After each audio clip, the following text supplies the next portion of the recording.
Hello, everyone. Welcome back. Are you ready to continue our journey, our little adventure in Manat Hamait with Pepe and Narantuya? I sure hope so. I am. I'm excited. Our story seems to have taken a nice, interesting, and fun turn with the recent events in the last episode. However, I'm not just excited about that. You see, while we were offline, Doctor had finished up making the total of 300 pulls on the banner. And it seems that I've interrupted somebody's vacation.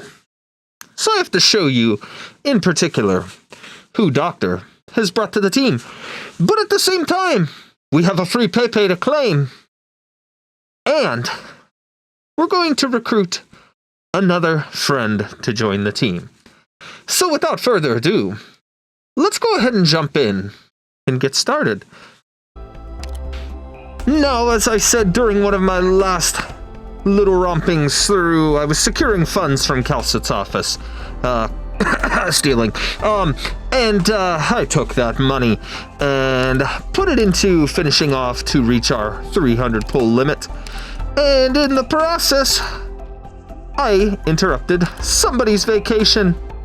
Welcome, Chen the Holiday, to our humble team at Rhodes Island.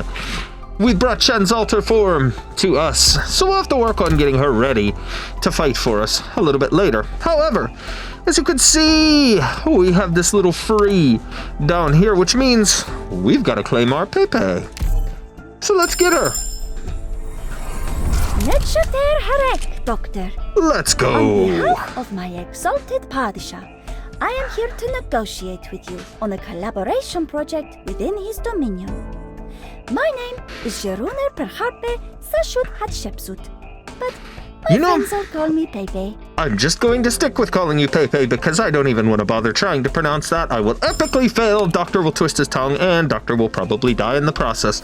No, anyways, we've crossed 300 pools, and you know what that means. That means we can go in here, and we can select somebody for free. Now we already have Pepe, and now we have bonus of her. We already have Narantuya. We already have Sand Reckoner. We've pulled Chen the Holiday, which leaves Ayafyala, the Vit Aska, and Gaviel the Invincible. Well, ladies and gentlemen, I would like to select Ayafyala, the Vit Aska. We spark for her! Professor, I'm back. And I brought some souvenirs for you. I'll send them over to Dr. Calcit and Amia in a bit. I also managed to get a good amount of new data and specimens from Siesta's volcanic eruption. Wonderful. Would you like to come and take a look with me? Yes, I would very much like so. You're such a sweetheart. I adore you, Ayafyala. And you know what? I also have enough of the funds here that we're going to go ahead. See, I'm getting tongue twisted already, and we're going to get you a fresh outfit. Here you are, my darling. Is this a dream? A cozy, cloud-white dream? Hello. Yay! We now have an outfit for her. Doctor likes to help his operators get some clothing. Especially when it makes them look so cute. I can't help it. Equip it to her. It's hers. It is hers, and it forever shall be hers. Don't you touch it. Anyways, let's go ahead and increase Pepe's potential. Wonderful. And now we also have Ayafyala. We're going to have to get her up and ready because she is a very helpful medic. I'm pretty sure she will be very wonderful, very helpful later on down the line. Now, I also have a little bit of a bonus here. I have a 10-roll Colonel certificate that I'd like to use, so let's go ahead and do that. We got 5-star and Provence. Okay, wonderful. We got a couple more, we'll use them. Why not? My A little bit of fun won't hurt anybody, right? You must be the doctor. Thank you and Gummy everyone from again. Rhodes Island for helping us. And one more. My name is Plume, Plume. formerly of the Pontifica Cohors Lateran. I will be your sword and your... Now I also have this here that I would like to use. This is a senior operator transfer permit. Now, I have a whole bunch of operators that I don't have with me that I would very, very much like so to have and to enjoy on this journey. However, there's one in particular that has eluded me yet so far, and I definitely would like to have on my side because she's such a pretty little kitty, and that is Praminix. You're mine. Come to daddy. I mean, doctor. I sneaked out. Oh, hi, HR Director. I'm here to lend my powers to Rhodes Island. Yes. Praminix Carlin Saintis at your service. Bless you, my friend. Well, thank you for joining me, my dear. You are so beautiful. Anyways, onward and upward. All right, let us continue the story here. It's been quite a few days since I last art. I don't quite remember all my voices, but we'll still try. So let's pick up at story 2.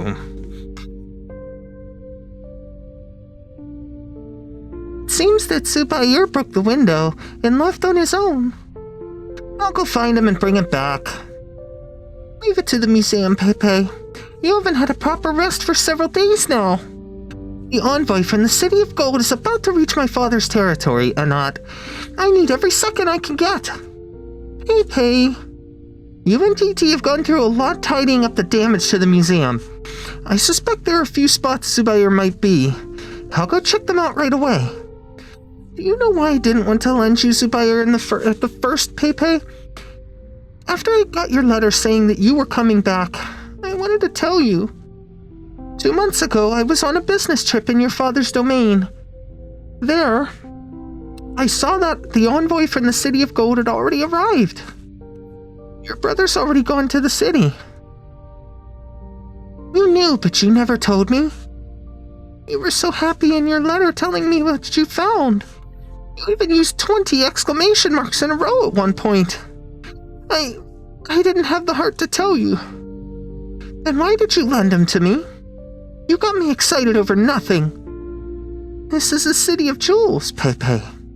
There's just so many gems here that I thought you'd never find the ones you were looking for. I thought you might end up on your own when the time came. The envoy was supposed to arrive in August, right? Why were they ahead of schedule? Your father wrote a letter requesting they come in advance. So they already decided a long time ago. They just didn't want me to kick up a fuss.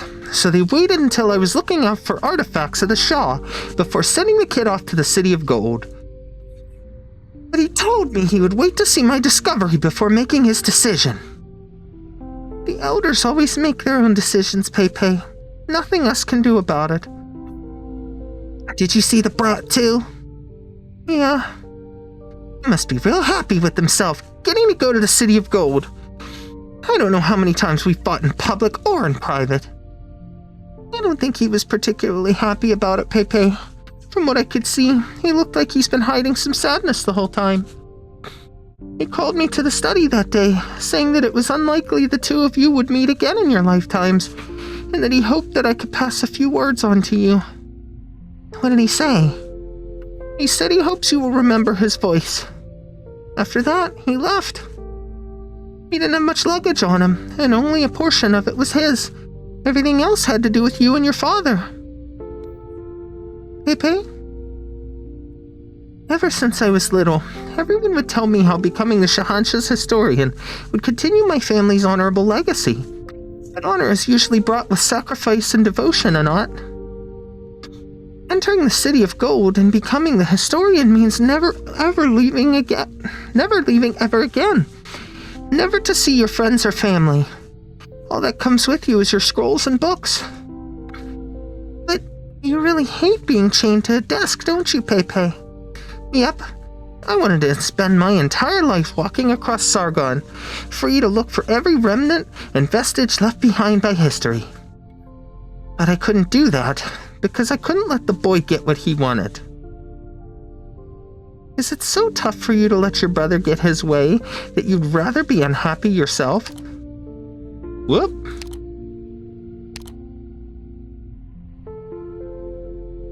Ever since we were little, everyone who saw him would praise him as a quiet yet cool-headed boy. Perfect historian material. I was the only one who knew how bad he was, and that he loved fooling around. Making him sit in front of a table for more than a second was torture to him. Then why did you two fight over the position of court historian? Because he didn't want me to go to the City of Gold. He didn't want me stuck there by myself. So I'm kind of the same. I don't want him to be stuck there by himself either.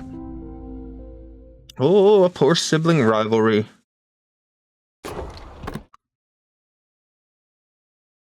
Gem that would bring relief to sore legs after standing for too long. No, I have no need of it. Gem that would cause the other party to apologize of their own accord. Of some use, but also not what I seek. I can sense that gem is extremely close. There are far too many jewels in this house. Hearing footsteps coming from the corridor, Zubayr immediately hurries back to the huge gilded box to lie down. He senses an attentive gaze falling upon him, yet not a word breaks the silence. He cautiously opens his eyes a sliver, and sees a sand-colored animal. This cannot be. The creature jumps into the gilded box, bringing its face right up against Zubayr's mask, as if lightly sniffing him. A sable beast also sticks its head into the box.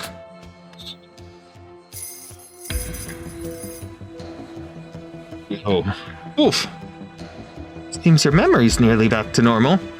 The scent does not lie. You are no fake. Shut it, Woof.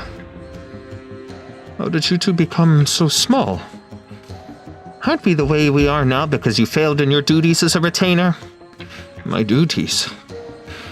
If I still looked as I did back then, I'd be carried out to parade every day. How would I have time to help you find gems then? It's better for all of us the way I am now. Mio, Zubayr has no way of understanding what we're talking about right now. I already warned you of this before he arrived. Humph. Never mind. They'll soon understand what we experienced these past 300 years. Oof, call over our new retainer. The young overseer walked through a near-endless hallway to reach Zubayr. Blue foul beast suddenly flies atop the wall of the trading post, prodding at a mechanism inlaid within. Gears mesh together, and springs creak, and the foul beasts pluck a gemstone out of the safe that just opened. It places the stone on a thick brown piece of velvet on a tray, presenting it to the overseer. His gaze is calm. His gaze is impassioned. I am pleased to meet you, Zubayr Effendi. No, rather, long time no see. This stone is one of my weights. In addition to this gem trading post, there are also all the jewels circulating through the Grand Bazaar. I would like to know, Zubayr Effendi, if all these gems together would outweigh the soul of a sinner. Quite the question. Quite the question indeed. The door's unlocked. Come in. I said come in, did I not? Is that you, Narantuya? There's no one in the block of night outside, but the rapping on the door continues. Spezia looks up and sees a construct of exceedingly ancient make clinging to the top of the door. Gyrating construct beats on the jewels embedded into the door with all speed, shaking out grains of sand from who knows where. A new form of robbery. As Aspasia stretches out her hand to take it down from its perch, it drops the door ornament it was holding onto the ground. The gem glimmers for a moment in the darkness. Soon after, Aspasia sees the gem and the construct disappear into the entrance to the sewer. Jewel's snatching away a jewel. Good. Merely gems retrieving their compatriots from the clutches of their excavators.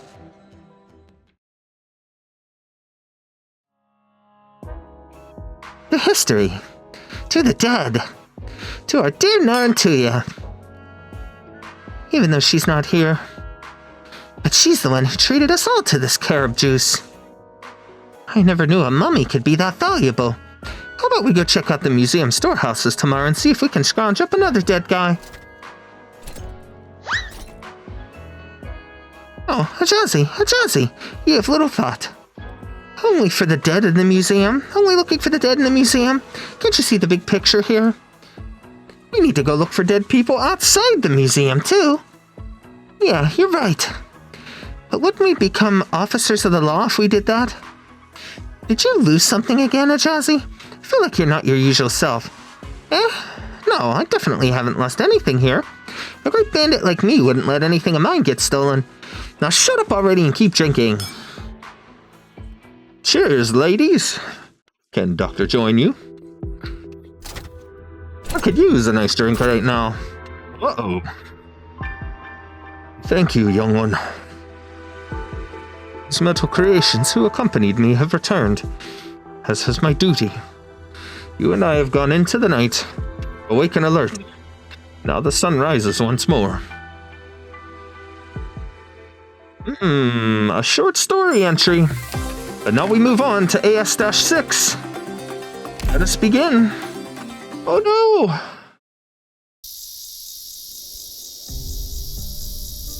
You don't believe I still remember something vaguely from the last time where I did not change the skills of Pepe and Narantuya.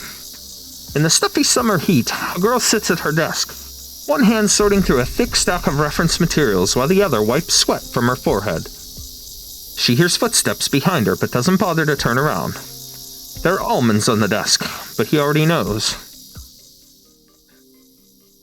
Still reading, my dear sister. It's such a fine and sunny afternoon, my dear sister. Let's go play outside. You don't plan to sit with your nose in those dusty papyrus scrolls your entire life, do you, my dear sister? I talked to Father, my dear sister. He said he would consider making me the historian of Sharagad. Being a Padishah isn't so bad, my dear sister, so just give up already. Enough! Stop bothering me, you little pest! She quickly turns her head. There's nobody behind her. Only the scroll she tossed at her brother sprawled out on the floor.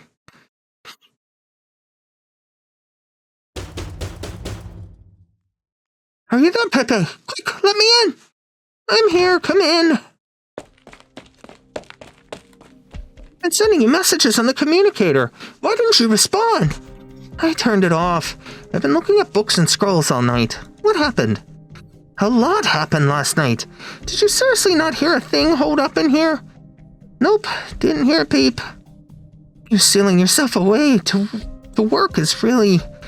Forget it, I don't even know where to start. Just hear it yourself. Emergencies across multiple districts of Manat. Many metallic humanoid constructs have broken into homes and stolen large quantities of gems. Residents have reported these robberies to the city guard, and the captain assures us that an investigation is currently underway. Metallic humanoid constructs? According to an eyewitness, he saw these metallic constructs breaking out from the museum last night. What? Well, everything I wanted to say the radio already said. Anat says the museum staff followed their tracks and ended up at the Grand Bazaar. Is it Zubayr's doing? We suspect so, but nobody's seen him at all lately. You were in contact with him the longest. Could you help us look for him? Got it. I'll head over right away. What about you and Anat? We're in charge in the museum. We have to find all the artifacts. We're going to head out and have a look ourselves. If I find anything, I'll let you two know. Be seeing you.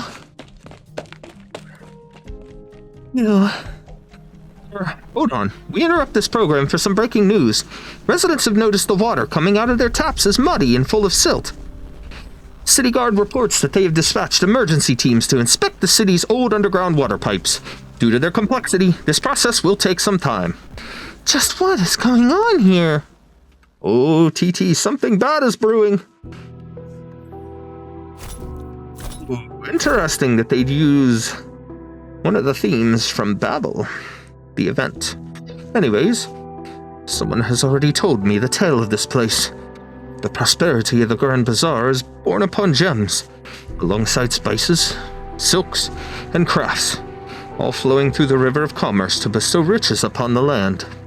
Upon this land, the gem trading post and the gems with unusual originium circuits have transformed Manat Hama'it into a morning star on the crown of sand.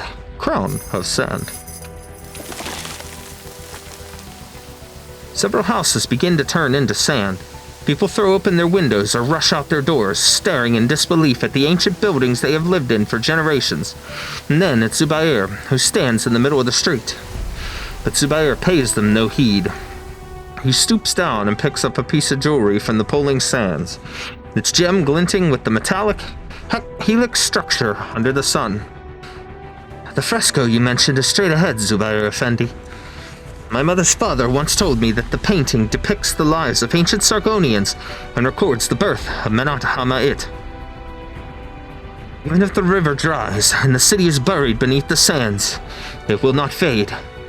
It will not fade indeed, just like every gem that has passed your hand and mine. But it was neither dried river nor burial by sand that brought calamity to the city of yore, but a flood that destroyed even the peaks of the grand edifices. What remained of their splendor was eventually buried by the sands, becoming a secret of 1,000 years.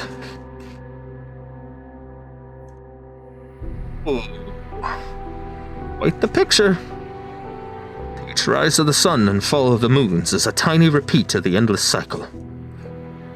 The brevity of a day and the span of a lifetime. The birth of a new city, the fall of an empire, and mountains to dust are all but similar repetitions. Effendi, if I may, I believe that while the fresco captures only a fleeting moment from centuries past, its value lies in that this moment will be repeated countless times to its beholders. Whoops! The Shah ordered this fresco made not to ensure his name would be remembered throughout history. He hoped to leave behind his interpretations of time and life, to serve as a foundation that the people yet to come could imitate. Here did the Shah of past and future build his trove. And so it was that during the long Aslan Wars, which raged after his death, countless lords of Mir coveted this place, until the hellish heat waves from the far south brought great change to the climate. A devastating flood ensued, toppling walls, diverting rivers, and leaving the land forever scarred.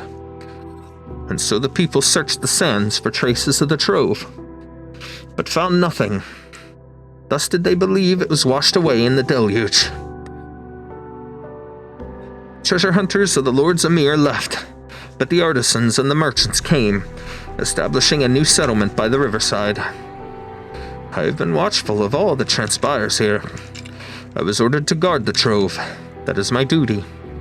I dwelled beneath the sands, fending off miscreants who dared approach for countless moons.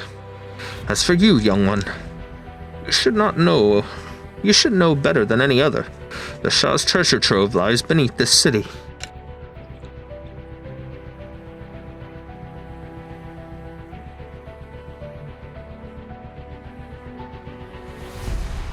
Fourth, the liver. We go into the night, awake and alert for duty and obligation. I thank you for returning this gem to me. It has restored more of my memories. The treasure trove started with tens of thousands of skilled craftsmen gathering at the then desolate Manat Hama'it. From majestic labyrinths made of gold to handcrafted gems inlaid with originium circuits, the artificers created them all and buried them beneath the sands. Later generations mostly believed that after exhausting all their energies on their work, these artisans were all buried alongside their creations. But in truth, some still lived in a secluded village to the southwest of Menat Hama'it, and for many generations they guarded the secret of the trove's entrance. It is now your turn to speak, young one. What follows next involves the story of your family. The young overseer shuts his eyes tight, as though drowning in the heavy sands of memory. The tale has been passed down from generation to generation, seared into the mind like the scorching sun above the desert. Its heat burning, singeing, and blistering. 300 years ago, an army comprised of the forces of many lords Emir and Padishahs found that village. They interrogated the villagers on the location of the trove's entrance, cutting the hands off of anyone who refused to speak. The Gemrite, who had already lost his hands, could no longer bear to see more of his kin suffer, so he approached the army and proposed to lead the way. Before the trove, he watched the terrible battle between the army and its guardian unfold. He saw that though the guardian was defeated, the gates would not open without his arts. The furious army cut open the guardian's chest, plundering every gem inlaid within and without his body. Although the Gemrite used every technique he knew to guide his young child in restoring the guardian, he never woke up. After that, a set of scales was set up in the Grand Bazaar of Menat Hama'it. Once an adult, the Gemrite's child buried the guardian, then established a trading post specializing in gems. His descendants have been waiting there ever since. Every generation did all they could to ensure Menat Hama'it's gem trade would become even more prosperous. Whether it takes 100 years or 1,000, the day will come when the people scour the sands of Sargon, and all the gems will gather in this city once more. And I shall return them to you. The overseer dares not open his eyes as he feels Zubayr's sistrum press upon his chest. Yet visions of centuries passing flash before him in an instant. He witnesses suns rise and moons fall, cities flourish and then crumble, turning to the sands from which they came. Oh, what a beautiful picture. Zubayr, you look elegant. He sees the ancient guardian walking in the boundless desert. The guardian spreads his arms, basking in the light of the stars, facing eastwards to welcome the sunrise. Feeling watched, the guardian looks down and meets the young overseer's eyes. Under his merciful gaze, the overseer trembles. Trembles in anticipation of the momentous words the guardian is about to utter. Your family's journey for pensions has been long indeed. You are all free now.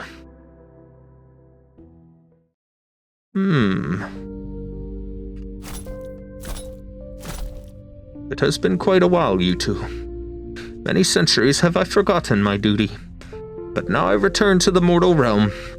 I, alongside the city, shall make up for the time we have squandered. But at the same time, I have a request, and I hope the two of you will agree to see it through. If that Knight's Mora truly is the descendant of Karandu Kagan, then I will honor the Shah's promise and open the trove for her. Woof, aid me in ascertaining her lineage. Leave it to me. I must put her to the test as well.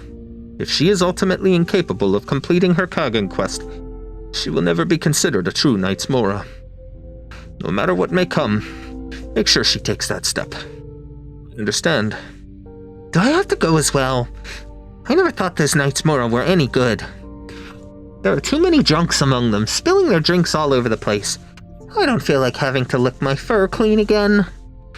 No, Mio. I need you to aid me with another matter. Out with it, young one. After I sank into slumber, the Shah's treasure trove suffered heavy damage, a dereliction of my duty. I must admit that even with the constructs at my side, my strength would not be enough to hold back the combined armies of the Lords Emir and the Padishahs. Just tell me your decision, I'll get it done for you, like I always do. I met a girl. I believe she can help me. Following the footsteps of the Shah, she found one of my lost gems, If not for her, I would not have awakened. Oh, you mean that kid? I've seen her. Seemed like a good egg.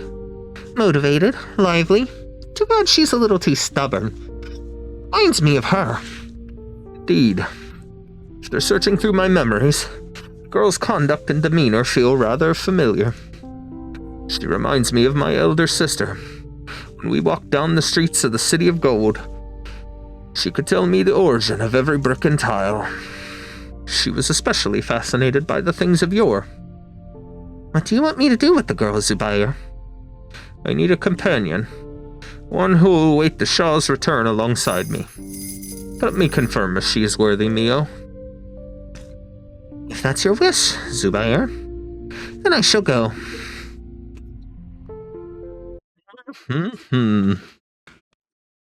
Lineage of Narantuya and the companionship to await the Shah with Pepe. Very, very interesting. Let's go. Illusion and intimidation. It is your tyrannies that fuel this flame. Okay.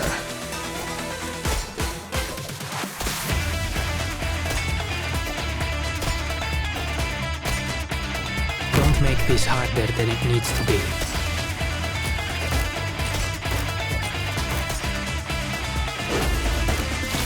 Relax. I've swallowed up the sun.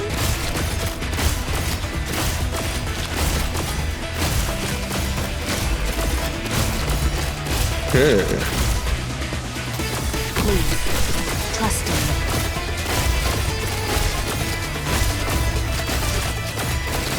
Very, very interesting.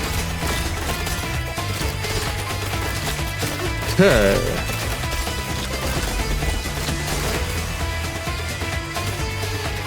Pepe there to guard. Let me get a nice big stretch. I am Babel. Ready to move. And what purpose do you think your sacrifice will serve? Beautiful. Quick finish here. On your last words. Thank you, Texas.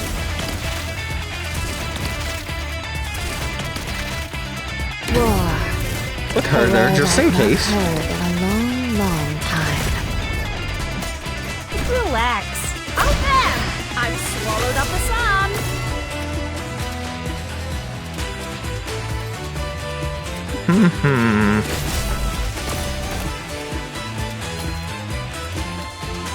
Crash the mission briefing. I know what you want. I wasn't supposed to outranch and bone their weeds. Mounds and ruins bloom. Can speed this up. This is going pretty well. Quite enjoying it. Take no time! I'm gonna get a locus on your head! Who says there's always a countdown?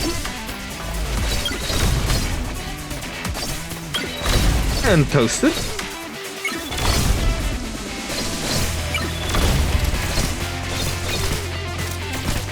I'm prepared for this endless burn.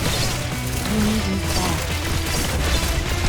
These enemies are no match for my squad, and I'm quite enjoying what I can do with them.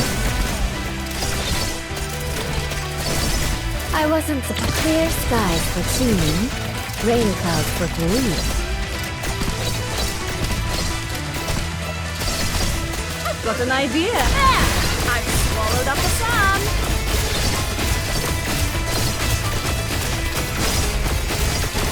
They'll be sleeping with the... This hunt has dragged on for too long. Put that down! Wonderful. Another easy win. To drive them away with fire is easily done. Ooh. But No if we're to backstory on ensure that they'll one. never come back to hurt us, Interesting. then a fire is not Let's enough. go ahead and move on to AS-7. And we're just beginning. Right away. I love it. I believe after this we have 8 and 9 in our final story, so we might as well work to finish this up. When were the seeds of this tragedy planted?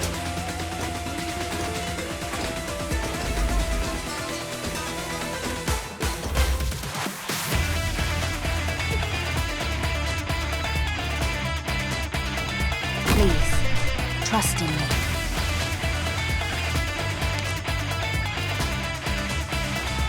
we'll hold on to her. Toxins and traps are my tactics.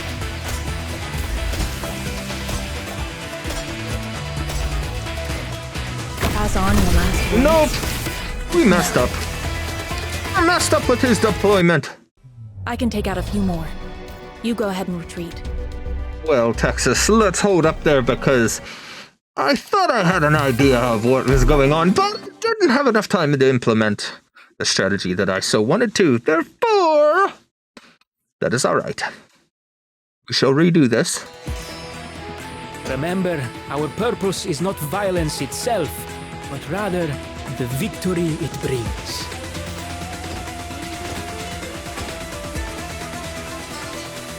Toxins and traps are my tactics.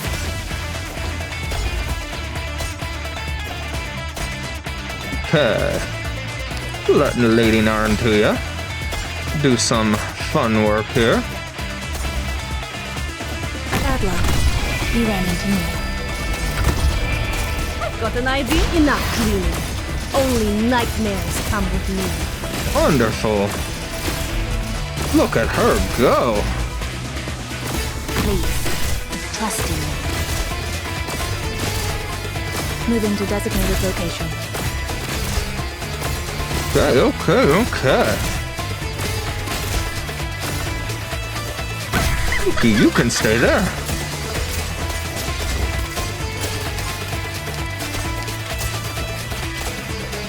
Where do you wish to put the clear matters for firelight? Pass on your last words. No. Hum. Ho hum. Wonderful. Moving to designated location.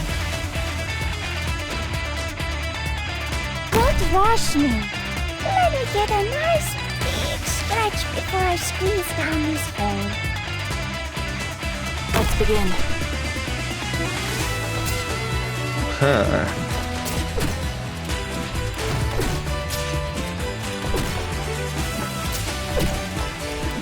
No! Awaiting orders. Spring breeze, timely rain. Too late to run now. Now what? You think you're a better robber than Hello, me? Mio. Don't make this harder than it needs to be.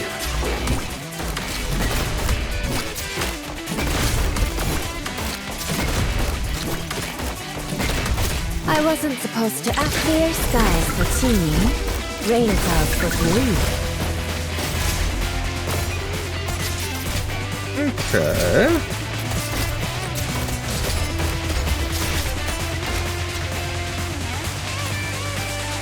Just try me. Do the mission this briefing. here. I know what you want.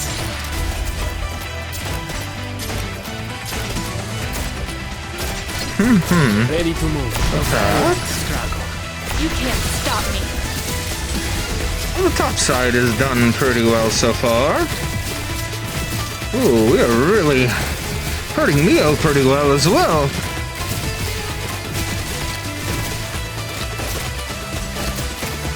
Say doing a fair job. I've got an idea.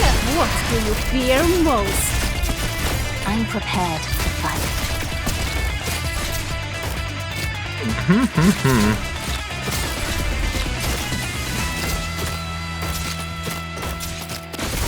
Oh, we're probably gonna lose. Yes, we'll lose Mio, but that's You alright. ran into me. Or not Mio, we'll lose Vigil. Got it. You can't stop me. Attacking and hurting Mio pretty well right now. Can you do it? If you're really, I'll plant you into the soil to grow anew. There we go, Wis'adel. Take now! Put that down! You're finished. Go ahead, Pepe, you can finish Mio. And complete another stage down. Go ahead and get a drink as it's story to narrate here. Oh, if I can grab it.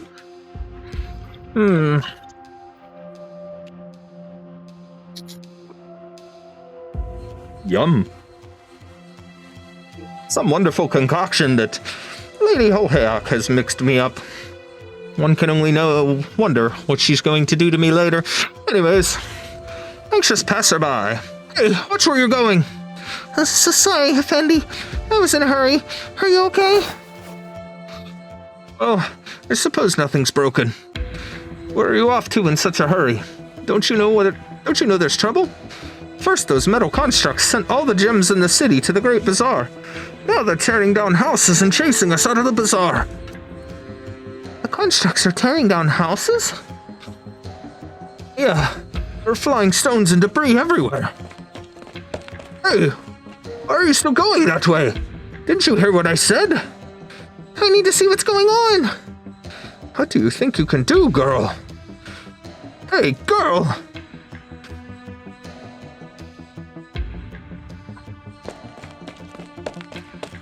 It's here. They've all gone. My hurricane. Streets, usually bustling with people, are now empty, save for constructs moving in pairs or triplets. They raise their arms and houses turn into sand. From the fallen sand, tall pillars and walls emerge. Yikes! That almost hit me! Meow. What was that? Ow. Huh? Where did this critter come from? Ow. Go, this is no place for you. Go, shoo! The animal is not daunted by her shooing and instead sits down to leisurely lick its own fur. A suspicious Pepe decides to go around it. As she takes a step, the animal looks up and gazes straight into Pepe's eyes. In that instant, Pepe feels as though her feet have become nailed to the ground. But it is such a small animal. She gathers the courage to take another step forward. Whoa! A deafening roar stops her. She feels her eardrums hurt. She cannot imagine the sound coming from a tiny animal that barely reaches her shins. She covers her ears and closes her eyes, wincing as the sound wave almost knocks her over. As her ears stop ringing, she feels a massive shadow descending upon her. Oh my! Pepe opens her eyes to see a formidable creature prowling in the middle of the street, faint patterns with a wondrous gleam roving upon its sandy fur. Transfixed, she meets the beast's gaze and feels as though her very soul is being drawn into those golden eyes. Her breath and heartbeat seem to fall under its control, ready to cease at its will. Unable to move a single muscle, she watches helplessly as the beast slowly approaches, its crimson maw parting. It swallows her whole. All goes dark. Oh no! It swallowed Pepe! Not acting curator of Arshavandabad Museum. Yes, we are aware, but unfortunately we do not have the resources. Our experts are being deployed across the city. We do not currently have the manpower to assess your losses. Of course, we value your sponsorship, but... Not acting curator of Arshavandabad Museum. No, we are unable to offer any comment at this time. What? No, the museum is already on lockdown. No collection can leave the building. The museum has nothing to do with the constructs in the city. Hello?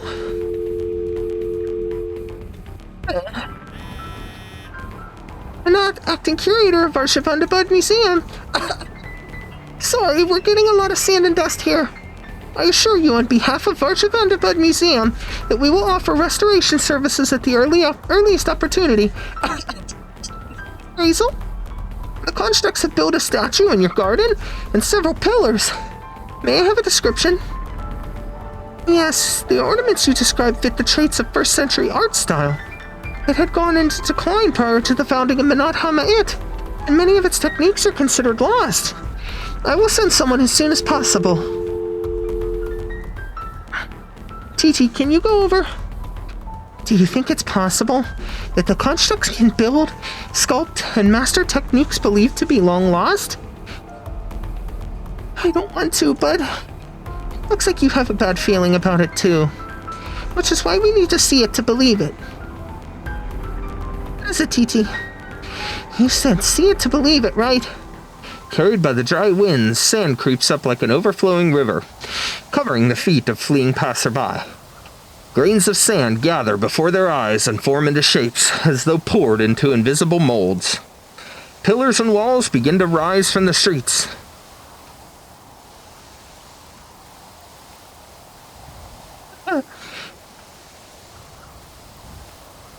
Adorable face. Easter leaves and patterns imitating Originium circuits, coupled with the worship of sundials and time, representative of the era when Lugosargus' influence was at its strongest.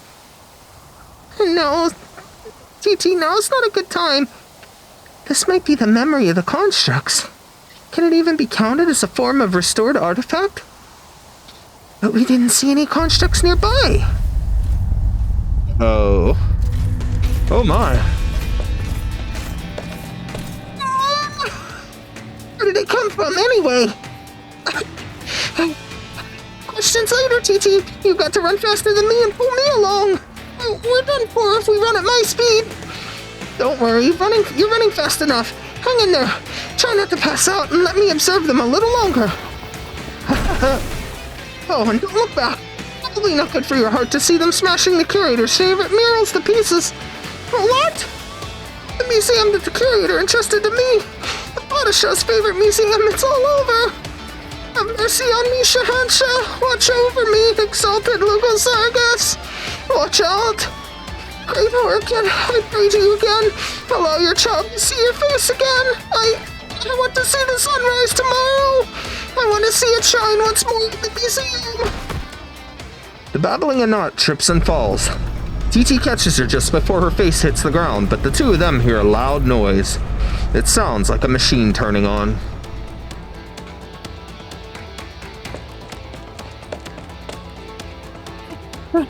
Narantuya, we finally found you.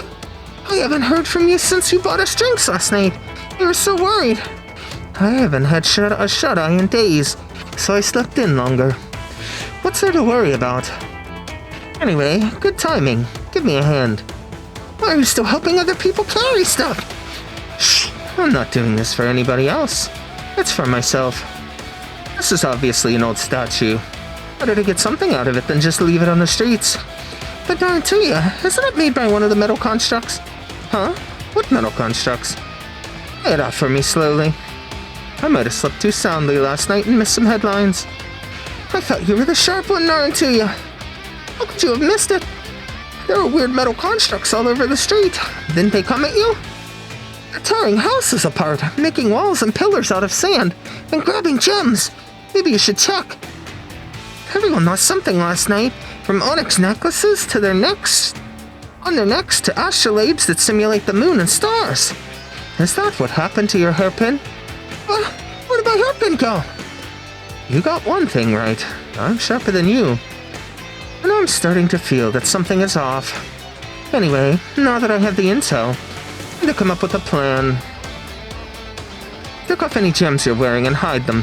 If those metal constructs are robbers, let them come for me first. Join the fleeing crowds and get your smoke bombs ready. But where do we go? Everyone else can hide in their homes or at least stay in hotels behind locked doors. Are we going to the sewers? No problem. I know the way. I'll help us find our sleeping bags. No, we're going back to the museum. The museum? How could that place be safe when they'll hire people like me and Ajazi? Think about it. Who are the experts on caravan routes? Desert terrain, dune movement, bird and beast habits, and tribal faiths. Bandits, meaning us. So who are the experts on the dead coming back to life? Ancient curses, and necromancy. The museum folks. Makes sense. I hear something. Perfect timing. I want to see what those metal constructs are all about. Alright. I get it now. Let's go. Are we practicing our escape? No. This is the escape. Let's hope smoke bombs work on these things. She turns around, raises her hand, and prepares to pull the pin on the smoke bomb.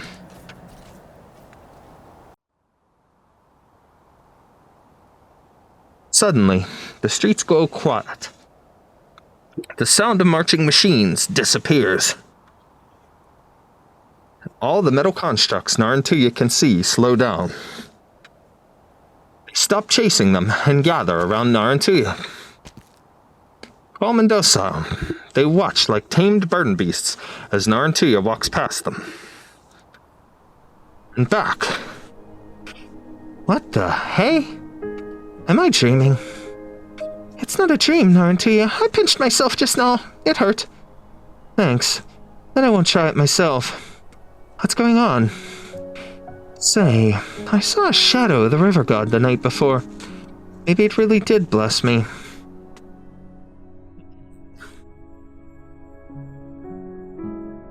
I understand now.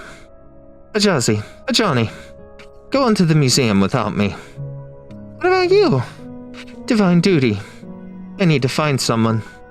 The river god must have wanted me to act the hero, and to show Aspasia that I'm the boss.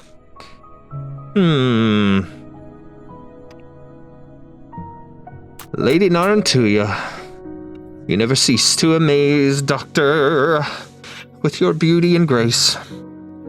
Those who stand by me Those who stand by me need no longer be enemies of your warriors.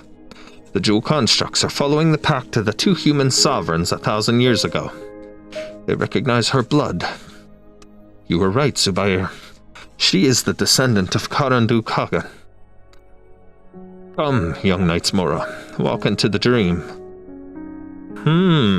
A dream. To drive them away with fire is easily done. But if we're to ensure they'll never come back to hurt us, then a fire is not enough. AS-8. Onward we go.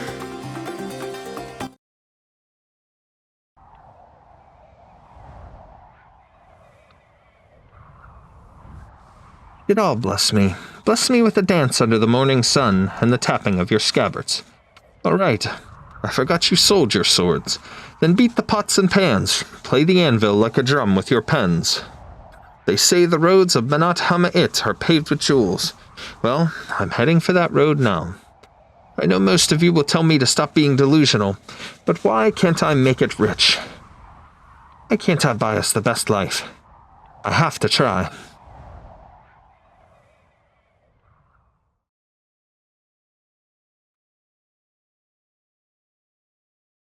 Where am I?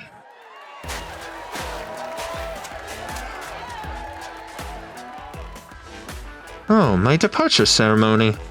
I must have danced myself dizzy. I give you my blessing, Narantuya. There's a caravan I know that regularly visits the City of Radiance. If you do make it there, seek them out. Huh. I knew you'd have some useful connections. One more friend, one less trouble. Thanks for the blessing. I'm still worried, Narantuya. About what? How many times have I told you? No one's going to get revenge on you when I'm gone.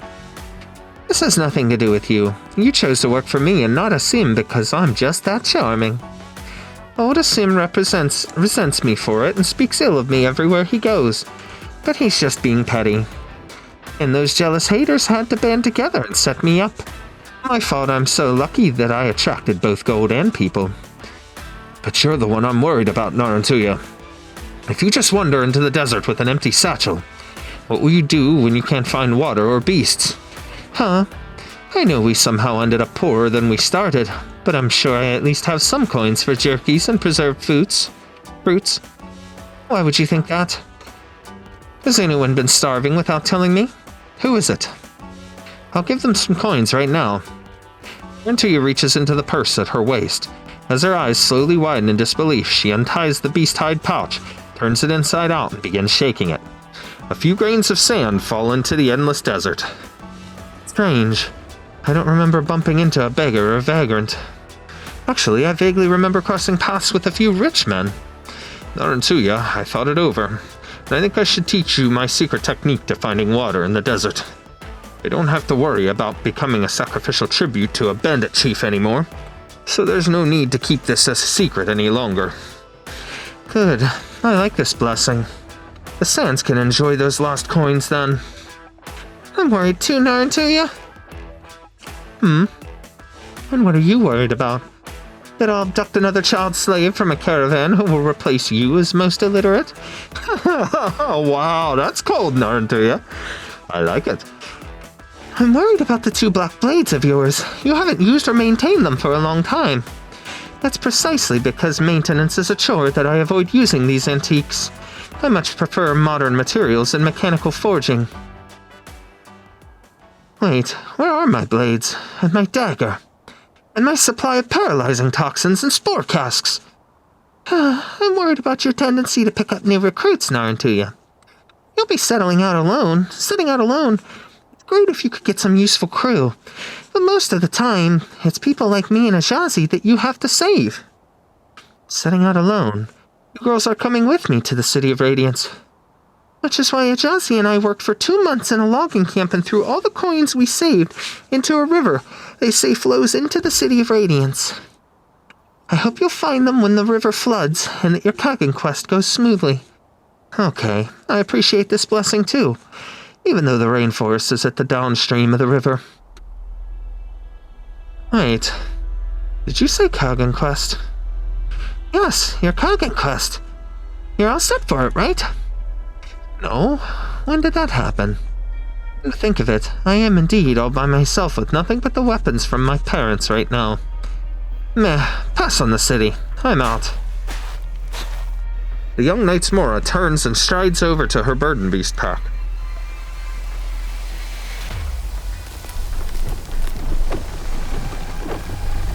At that same moment, towering walls rise up from the sand. Even part of the piercing sunlight seems to be blocked off. Where are my burden beasts and my tent? Narantuya rubs her eyes. As if trapped in a nightmare of her own making, her field of vision narrows until only one path remains. Step forth. Prove your bravery. Embark on your Kagan quest. Just take the step. No way. This Kagan quest is too scary.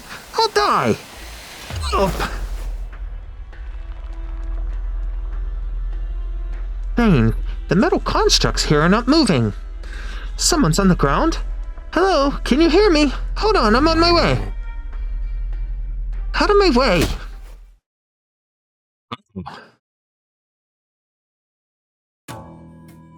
What did you say?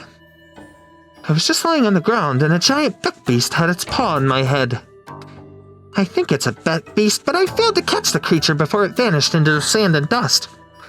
It's no wonder my head hurt while I was dreaming. There was a voice I heard making ooh-woo sounds. My face is fine though, right? Yes. Ew. How did you chase the bat beast away? I spent so long yelling at it in my dream with no luck. The situation was urgent, so I resorted to force. Wow, why didn't I think of that? Sometimes violence is the solution. I knew you'd be a reliable subordinate. Thanks a lot. Wait, no, you're not a subordinate. We'd best be leaving. These constructs could start moving at any time. It's not safe around here. Seems pretty safe to me. The river god presented me with a chance to prove my heroism, and I ended up falling asleep on the street. The dream was nice though, at least the first half of it. The streets are in chaos while you lay on the sands. And had a good dream? Yep, I dreamed about my departure ceremony. Everyone is cheering me on. Even their beat was spot on. How nice would it be if my former subordinates were actually that supportive when I was setting out for Manat Hama'it? I talked to Ajazi and Ajani briefly after you left the hotel. Did they tell you that most people think I'm delusional? They did. But consider this. If one has to eventually wake from one's dream, why not indulge in a bit of fantasy before that happens? Perhaps there remains much of each other that we do not know. But for now, I'm simply glad to see you safe. Spacey extends her hand to Narantuya. So does that mean we're all good? Hold on.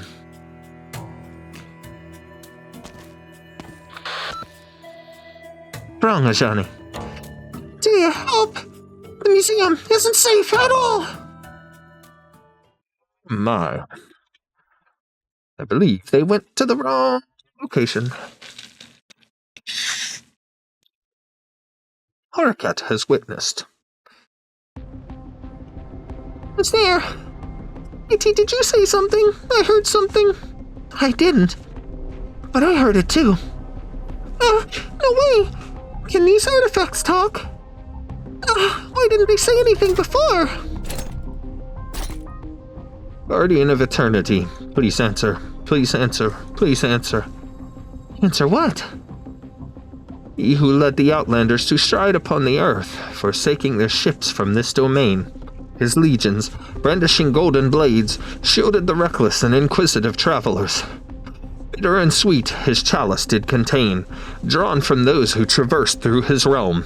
In the sands beneath his feet rest bones and charred stones from the distant northwest. Tell me the name that people remember him by. Not. I don't think they can actually talk. At least they're not capable of conversation. They're just presenting riddles, like when you're prompted to enter a combination of numbers to open a safe. But what kind of complex riddle is this? Countdown has begun. 3 minutes remaining. Now we've turned it into a ticking time bomb! Wait, not, calm down. Can you contact any of the museum staff? What for? I think this might be a riddle about history. I remember now. What about the favorite book of yours, Terra, A Journey? Where is it? Can you look up the section on Bolivar's history for me, please? Here. You ask a Padishah Bayad, who agreed to establish an Iberia-Sargon-Bolivar trade route, and subsequently brought in Bolivarian sugarcane and coffee beans. Corrupted by the land's blight, tiny skulls strung on leather tight, clanking with agony from their plight. Hunted they are, day and night. You know, Chapter 3, Beasts of Terra. You ask of sand beasts. There was a trend in 6th century Sargon to hunt sand beasts. The museum used to have strings of sand beasts, heads hung up on to ward off evil, though they always saw it as a needless worship of nature. But since you've witnessed that history, you should know that the real reason for hunting sand beasts was that a small number of them mutated from high concentration of local active originium, right? Okay, next construct and riddle, please. Lake's bottom, their ruins dwell, heirs of an old bloodline, many fell, executed with blades that gleamed. They turned on their own, it seemed. I remember this one. Go to the end of the Races of Terra. A riddle suited for archaeologists. There was an ancient settlement from 1,000 years ago where we found signs of group executions, but we excavated torture instruments made of modern alloy materials. You're right. The answer is written here. Bertram, a race practically no one has seen, are those who inherited unique smelting and forging techniques from the olden times. Okay, next question. The construct's riddles are solved as the pages turn, and they gradually settle down. They stop in a circle around Anat, like a group of silent listeners. Anat calls the moment, right before she gave her first speech. Titi taught her to imagine the audience as museum artifacts to calm her down. Calm her nerves. Just keep talking about the things you know are true, Anat. Phew. This is taboo to say, but the Sarkaz did indeed set foot in Sargon once. We still don't know the full extent of their ancient curse. Come to think of it, this is how you've inspired me. Huh? You mean the curse? No. I used to not get it. Sargon's written history dates back to when other nations were still in their primitive states. When you left Sargon to explore these lands, I wondered what more you'd hoped to learn. That's why I chose to read Terra, A Journey. I saw within our limited time on this land that we held too many misunderstandings and prejudices. The greatest show of bravery we can perform is to expend our finite lives on our search through the infinity of time. Yeah, we're no actual guardians of eternity, so there's no way we can experience everything ourselves. Speaking of which, if you ever got the chance, would you become an immortal like Zubayr and witness ancient history with your own eyes? Actually, I've been thinking, if these constructs are using history riddles to verify if we are worthy of controlling them, then what was the word that activated this verification mode of theirs? And what exactly was their curator thinking when they chose this command word, Horiket?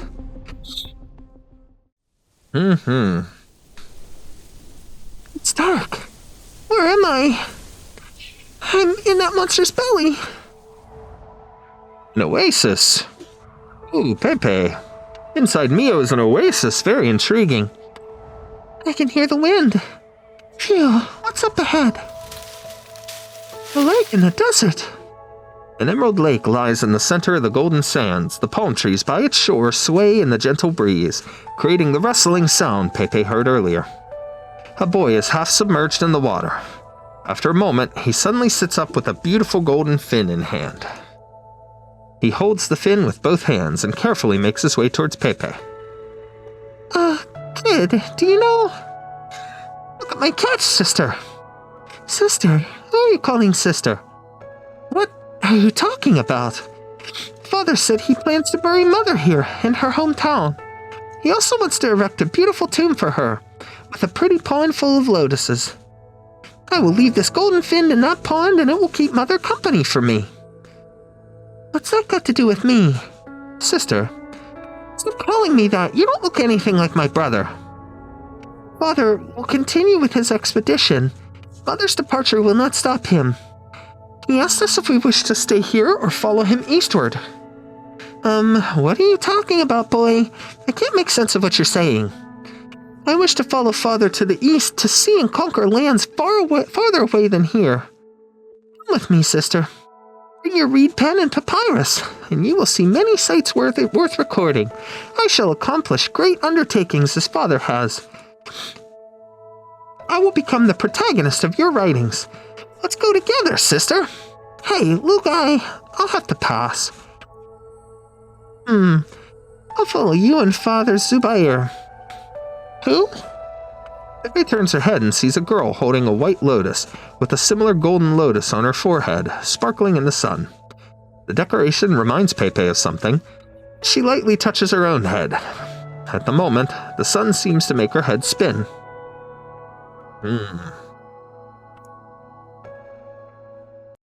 Here we go. Ends of the Sands.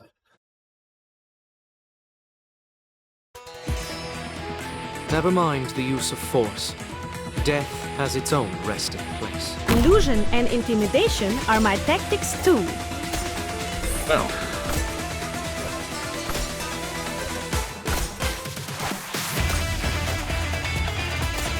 You saw nothing. Go ahead and use Texas a little bit just for some help here. Need speed to succeed. Your lives are mine to And I've swallowed up the sun. We need our dear friend Stu out here.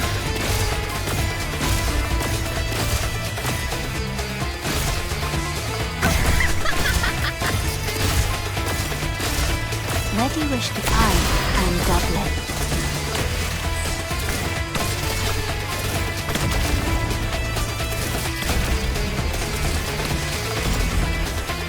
Anything outside the plan, I'll judge for myself. Alrighty, we're making some solid progress here. But we need Shu. Pass on your last words? No.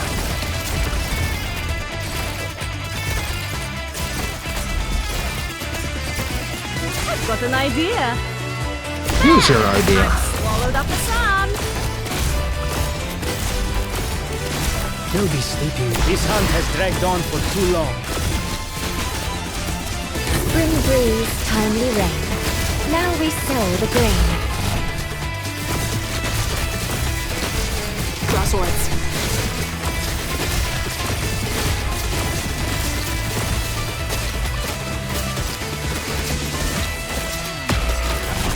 I wasn't supposed to clear skies for tuning, rain clouds for gloom.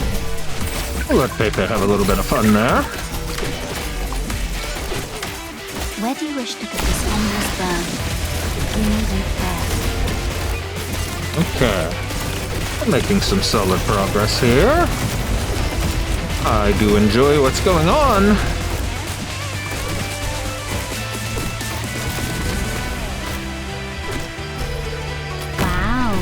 Looks awfully too late to run now.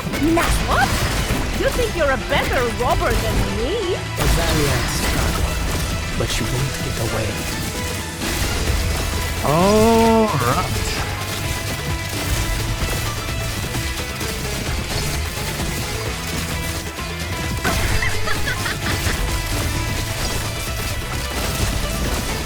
So you racked your brain and poor will die. Oh, for sure, destruction. Continue.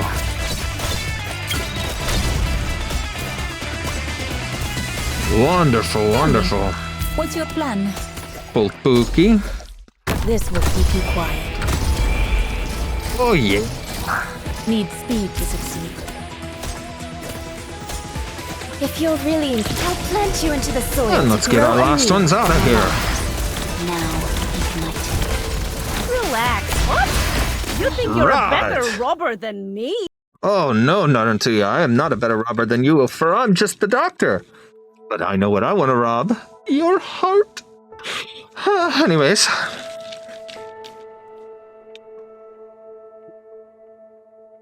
Where did I end up this time? A waterfall? Pepe sees the same boy by the waterfall with his head down, washing something. She quickens her step in a bid to get the boy to notice her, but realizes he has grown taller and more mature since she last saw him. The boy has become a young man. Okay, enough! I don't care who you are, just leave me. Just let me leave. You're hurt. Your face. Don't worry, sister. Most of the Bloods is the enemies.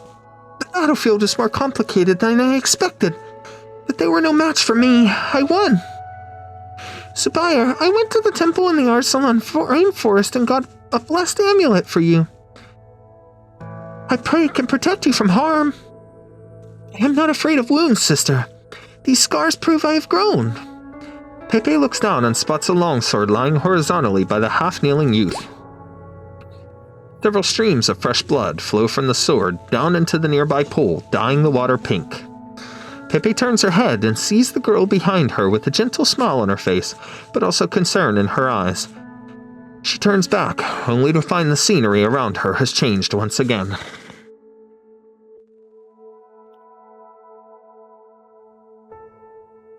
Within the rainforest, the youth holds up a dagger, turning it over as he inspects it.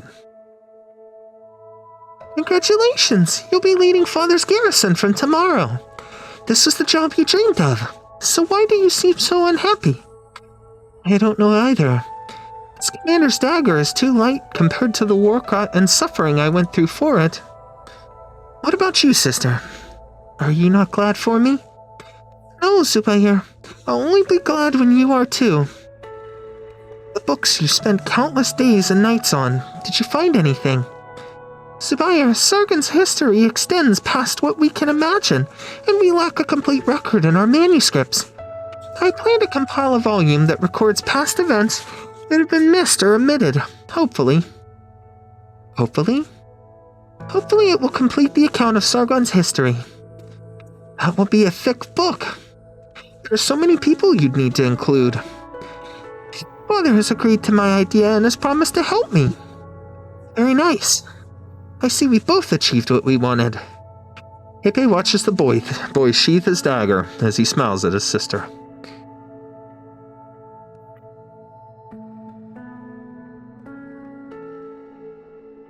Where am I this time? When does this one take place?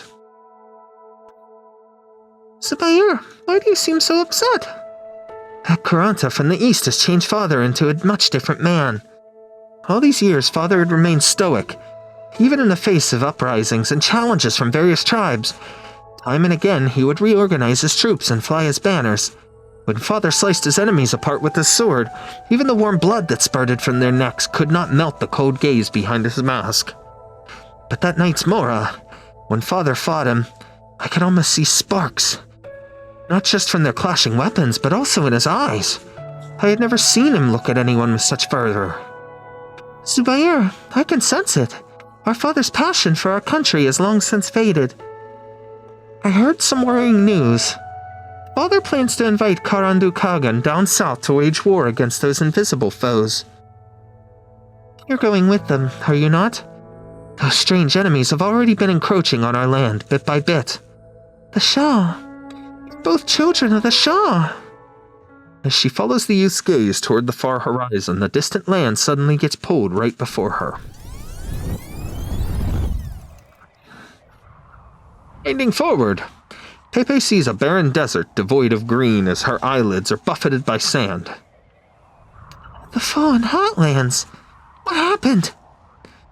How are you feeling, Zubayr? I'm fine, sister. I'll need to remove your bandages to reapply the medicine. Bear with me, I'll be quick. It's alright, I feel no pain. How can that be? When they carried you back here, your entire body was charred. What should I do, Zubayr? Father is missing and you're the only kin I have left. Brother has taken the throne, but we do not share the same mother. Your military achievements have already made him wary. He's got a glowing nipple, which is intriguing. That historian, is he treating you well? Yes, with his help, the volume is already half done. Perhaps I could manage to see it complete within my lifetime. Careful not to overwork yourself. It is my promise to Father. Even if I fail to complete it, the child within me will continue my work. One day, it will recount everything that has happened here to future generations. It will be a bridge across the vastness of time, connecting the readers with those recorded over the great river of time. I hear they plan to build a cenotaph for Father. Yes. Before he left, Father confided in me about a trove filled with the land's treasures. He instructed me to reveal its location only to the descendants of the Knights Mora. Brother will not be happy when he learns of this. Sister, you chose to record Father's every word and action to memorialize his departure, while I chose to protect everything he left behind. Father has only just left, and already war rages among the western tribes. I must go and quell the unrest. But how? How will you go in your current condition? A gemstone artisan from Arsalan told me he could preserve my consciousness into gemstones inscribed with special circuits. Yet craftsmen who created the Zaidan were also willing to build me a new body. Did you already decide on this before telling me about it, Zubayr? Sister, I do not wish to be bedbound forever. Zubayr, I only wish for you to be happy and nothing more. Promise me you'll never forget this. I promise. Quite a story. Where am I? It's so dark. Is anyone here? Why can't I talk? Right, I can't move at all. My limbs are all bound so tightly. You ready? I'm about to remove the brain. Brain? Minister more sedative. His pulse is still beating rather rapidly, and I need him to be calm. Are you talking about my brain? Cover is lifted and light pours in. Pepe finds herself lying on the center of a stone platform. People around her come and go as they apply sticky, pungent medicine, tightly wrapping her body with linen, constricting her attempts at movement. Her observations are cut short when an old man walks toward her with a small knife in hand. Pepe would have panicked, but the sedative starts to take effect. She feels someone holding her head down, and the tiny blade inches towards her forehead. Is this what Zubayr went through? When they transferred his consciousness? He was still alive.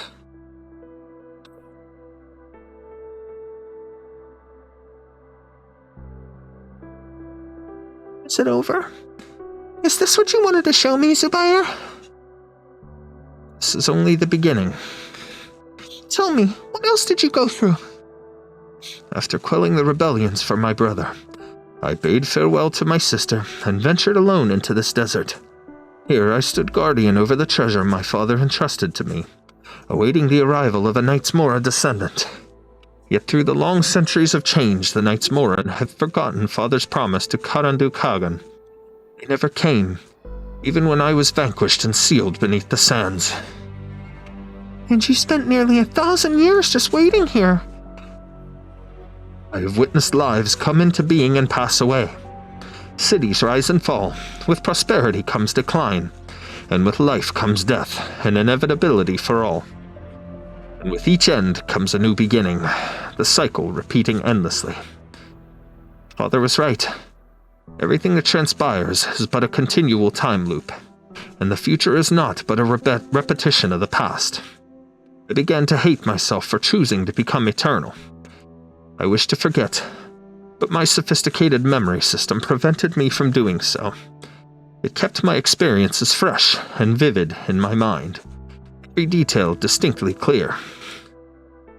Pepe, you once told me you wished to become one who remembers history, both written and unrecorded. You wish to witness the truth behind the history with your own eyes. But that comes with a price, Pepe. Tell me, Zubayr, in your long life, even with the unbearable suffering you've been through, did you ever consider forgetting your father or sister? Never. That's my answer too. We should remember the things that shouldn't be forgotten, even if they bring us pain. Very good.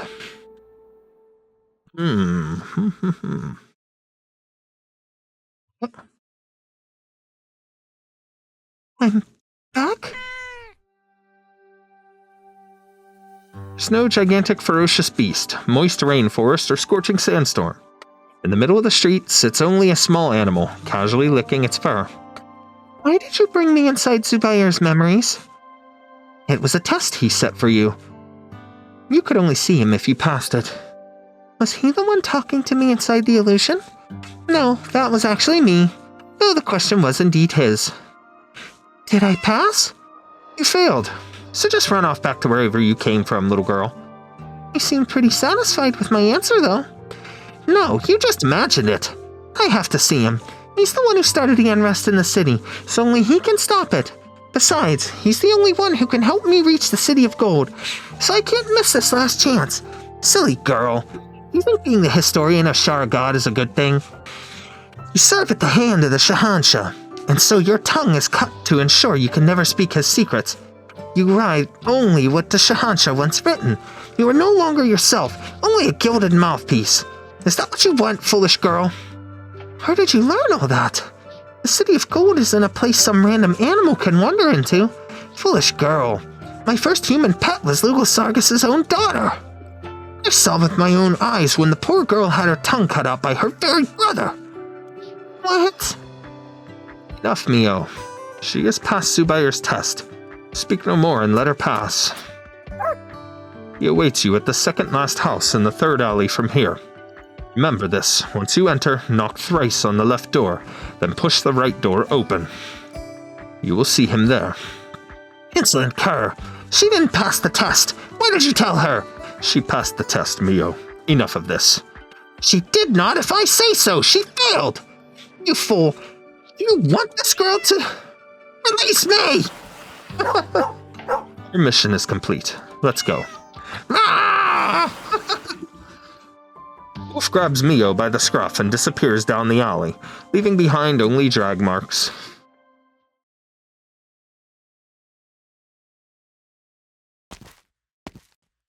She has her hammer.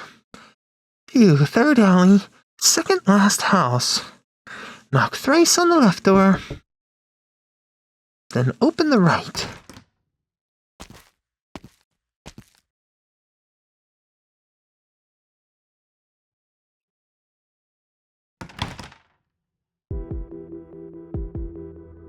Eat again, Pepe. Question, would I have found you if I didn't follow the instructions exactly? Actually, you would have found me no matter which door you open. The key is whether you truly wish to meet me.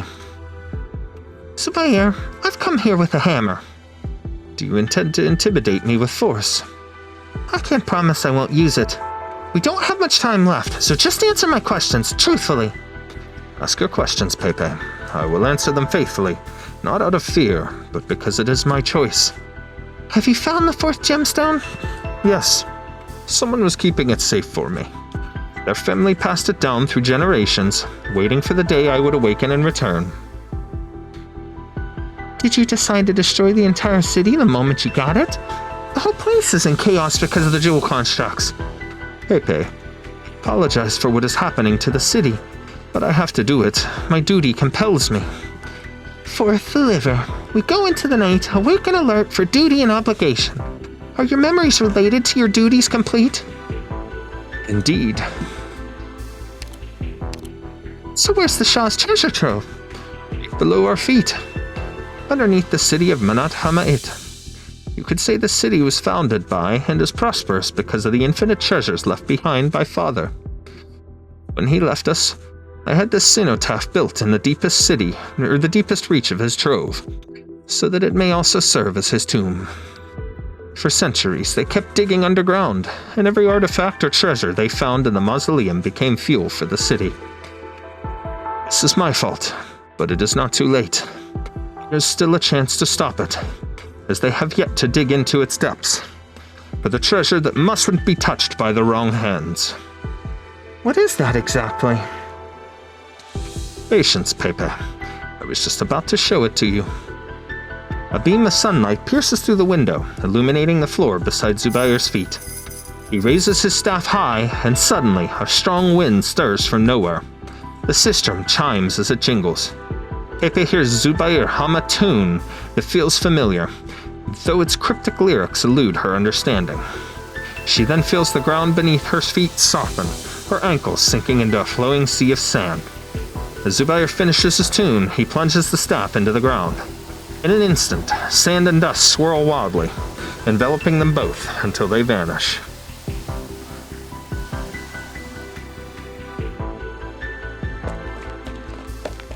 Some water! Hurry, your curator spoke too much and is having a heat stroke. Bad news, Mijitoketi Hanim. I'm afraid the museum hasn't had any running water for a while now. Or to be more precise, sand is pouring out of the taps. Can't even stop it. Do you work here? I don't recognize you. No, wait, sand. Pouring from the taps? Yep. By the way, we met your staff at the entrance and he asked me to pass on this leave request and a bunch of books. It was unclear where he was headed. The river water is too muddy to be used and all the nearby water channels are full of nothing but sand. And all of these happened while we made our way here, as quickly as a rising tide. Talk about a flood festival, only it's sand. Hey, Hanim, why'd you turn so quiet? Bad time to make witty comments, I see. Not, wake up, hurry! We're going to die! You've only just realized that? After everything that's happened today. Mijitoketi Hanim, could you explain what's going on? To put it simply, if every gem in the city can be removed from its place, then the ones used for water purification are no exception. If too many of them are removed, the water purification system will stop working, changing the internal pressure and causing sand to intrude. If this happens, the constructs will have an endless supply of sand to build their pillars and walls, ruining the city. Also, Titi, I'm worried about something worse. Such a sudden pressure change will almost certainly damage the city's ancient underground river canal system. I didn't want to mention it for fear of it coming true. Now I'm really scared of this city. Go on. What happens when the underground canals are damaged? A large volume of water will seep out and loosen the sand, forming quicksand. The whole city will sink underground, and the modern materials the constructs can't use will be buried deep down in the earth. And this is just speculation, but the constructs have been building their pillars and walls for a specific reason. They're trying to recreate the way the place looked in their memories. We, along with centuries of urban landscape, will be buried beneath the sands. Do you need me to elaborate further? Nah, I got you. If this city sinks under the sand, everyone dies, including my crew. We're royally screwed.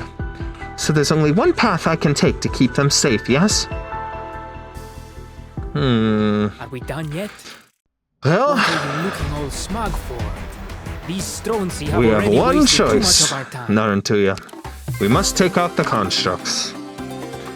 So, here we go.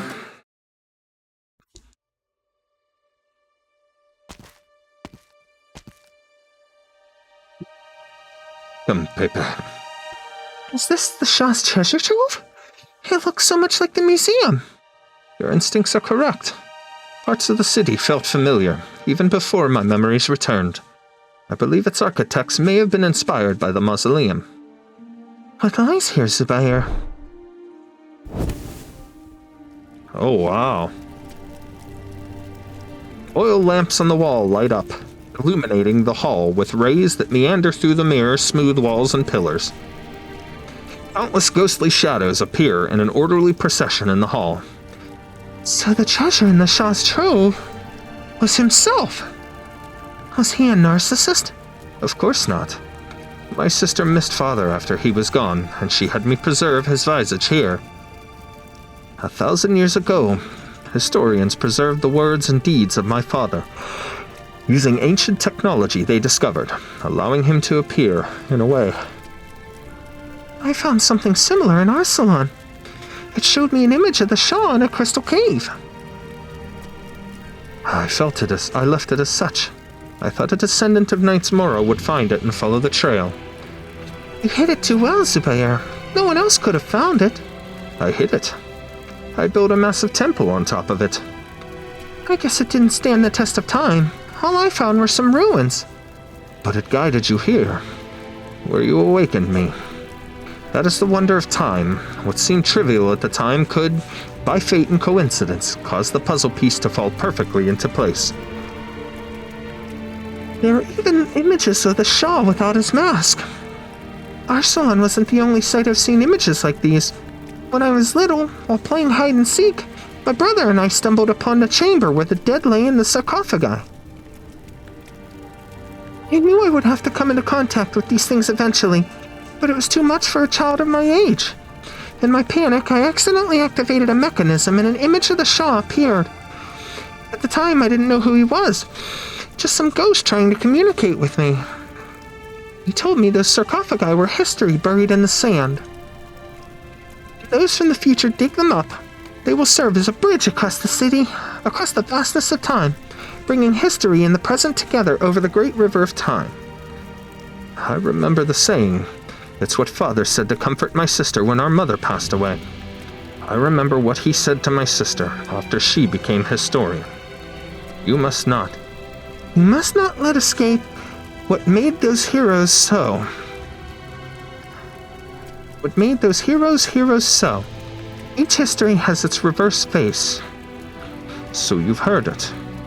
It was the last thing the image said. I've never forgotten. Oh my. Beautiful. Looking upon the image of Lugo Sargas, Pepe cannot help but feel a sense of absurdity. She had spent so much time wondering what the Shah's treasure trove held. Now, though, she realizes she had been chasing shadow after shadow. She holds her hammer tight, fighting back the urge to swing it and drive away the visages. But what she fears more is the notion that perhaps her family's duty and legacy are nothing more than shadows too.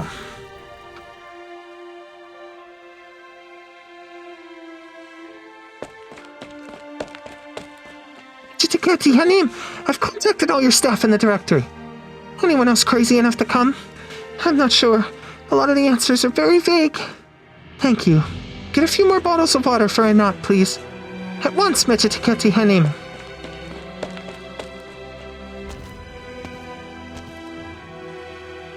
You've souls like Izaja and Inaja are hard to come by. We only have a couple of hours, Anat. The best thing we could ask of them is to make a run for it outside the city. Sorry, Titi, but I'm busy comparing the city survey records and I don't have time to think about that.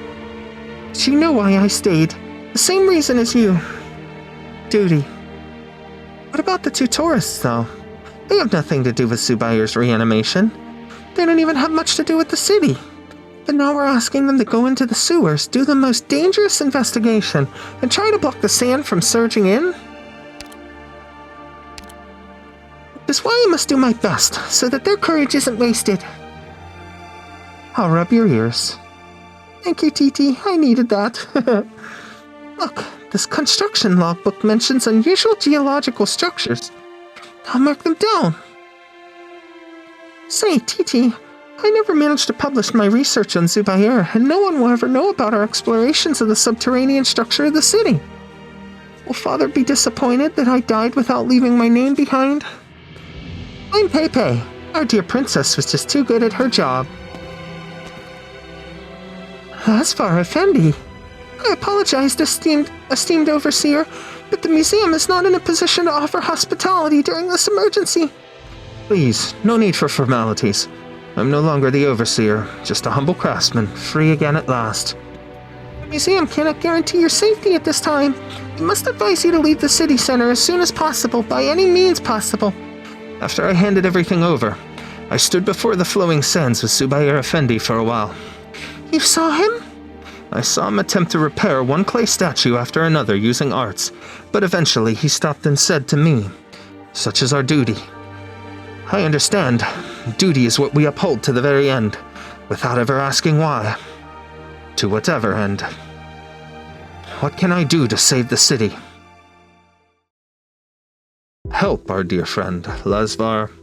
Help. Alright, it's time to show my leadership skills.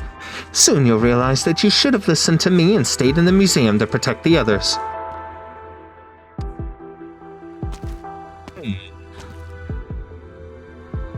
We'll end up where we started if we turn left here. What the heck is going on? This hasn't happened before, not my time in these sewers. Let me just say that I've never gotten lost when leading my crew. This isn't an indicator of my incompetence. I didn't say it was. Perhaps these winding passages were designed to confuse your sense of direction. I overheard part of the conversation as the museum curators were perusing the survey records. They believe these old sewers are just a small part of the city's underground structures, as they might be able to deduce a path to the deeper levels through historical records. They've been assisting an archaeologist trying to find clues that may lead to the site known as the treasure trove in ancient documents. If the former site of another massive building really is hidden beneath the city... A treasure trove? Forget I said anything. You don't seem afraid. Afraid of what? Isn't our job just to find the sand leak and close the gate to that section? If the gate's broken, we'll just seal it with the boards that we're carrying. There's a good chance we won't find it. Well, that would be a shame, since the city is getting buried in sand, if we fail. But we'll be the first to see the sand rushing up from deep down, and we may have time to call the museum and warn them to run. We'll be dead for sure, of course. Wait, is that why you insisted on coming to the sewers? Because it's dangerous and you need to be at the front of it? Narantuya, Aspasia, do you hear me? Yeah, we're together. We found a clue. Listen carefully and you should find Lasvar's clockwork foul beasts. They're machines that resemble blue foul beasts. We've estimated a few possible locations for the deep-level structures. If you can create an opening in the wall, the clockwork foul beast can fly down and gather information. With enough information, we should be able to find exactly where the sand is rushing in. But there is one caveat. The clockwork foul beasts are unable to perform heavier tasks like toggling switches and plugging gaps. You will have to go into danger.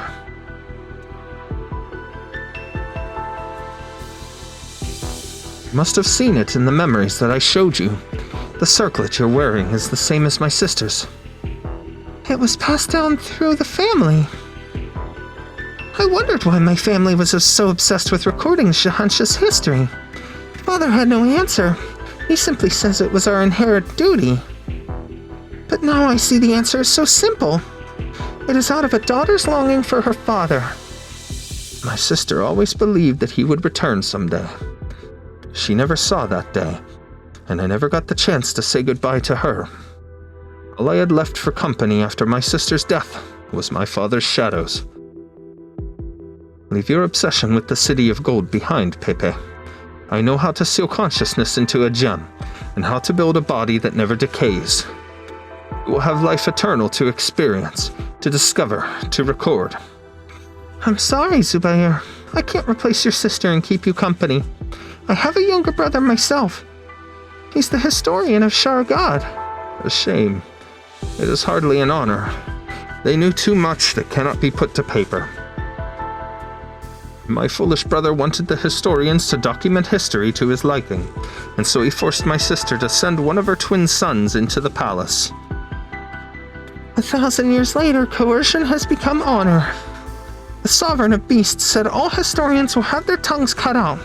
Is that true? I do not know the ways of the current Shahansha, but it is a proven way to keep a secret. I need to go to the City of Gold and find him no matter what. I knew it. Then leave, Pepe. No, not yet. I can't leave this city to its fate. I can't allow the constructs to continue wreaking havoc in the city. Spare the city. As you said, the most precious treasures have not been defiled. I cannot stop, Pepe, even if I wanted to. In our lives, we go through many choices, big and small. One links to another, carving out unique circuits for all of us amidst infinite branching paths. My oaths to father and sister have been etched as circuits, preserved for all eternity upon these gems. I can never defy them. Never. And tell me how to stop the constructs, Zubayr. I've already told you the answer. The rest is up to you, Pepe. Catch me if you can, like the invading armies so many centuries ago. Here we go. We are almost to the point where we are going to be fighting our friend Zubayr, and I shall command our attack. We shall win with an iron, or rather, originium fist. Anyways, there's something I've been meaning to tell you since talking to Ajazi and Ajani the other day. Man, this is a hard rock. I hope we have enough time. What did they say? A blue clockwork foul beast circles overhead, urging them to dig through the stone bricks before them. Vespasian is glad that everything is going smoothly. He has only one more task before embarking on the path, if it indeed exists. I learned why you thirst for wealth. I feel like you owe your past crew. Oh, when did they start? The night we fled for our lives? Or the time when I gave away all the treasure? After you left?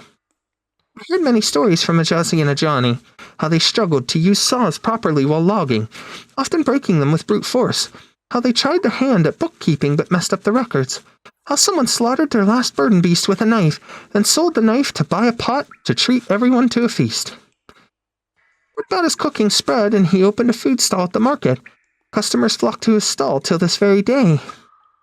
How someone wrote a novel based on their time as a desert bandit and became published in the local paper. The latest chapters feature your gang traveling back in time to fight for the Shah's throne.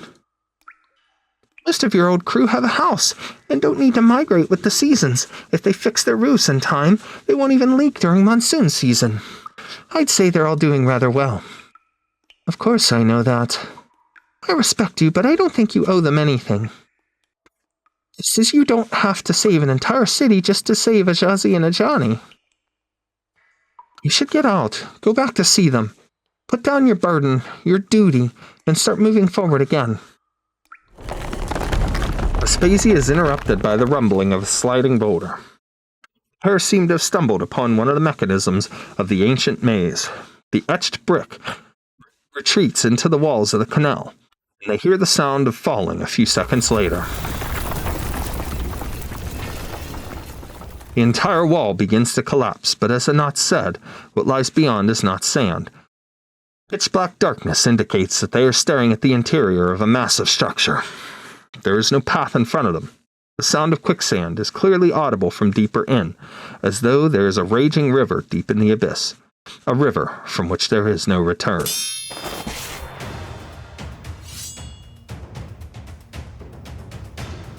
Her throw down their pickaxes and draw their weapons at exactly the same time. Kicking up a cloud of dust, they face off less than 10 paces apart.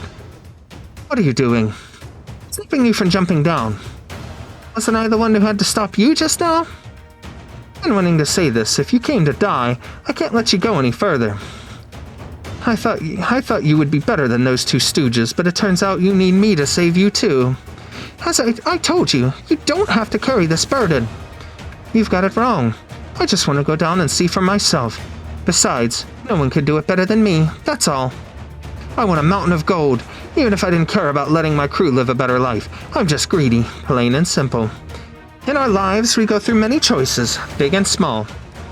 You call it duty, I prefer to call it my choice. This is who I am. Oh, Lady Narantuya. Then, you're a trained fighter who won't walk into a knife. Well, things are about to get real this time. Don't get mad. I have nothing but sincere gratitude towards you, Narantuya.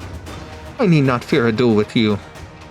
I didn't dare believe my heart, because I had made an oath to my family about blood and violence, about war being the most just form of violation.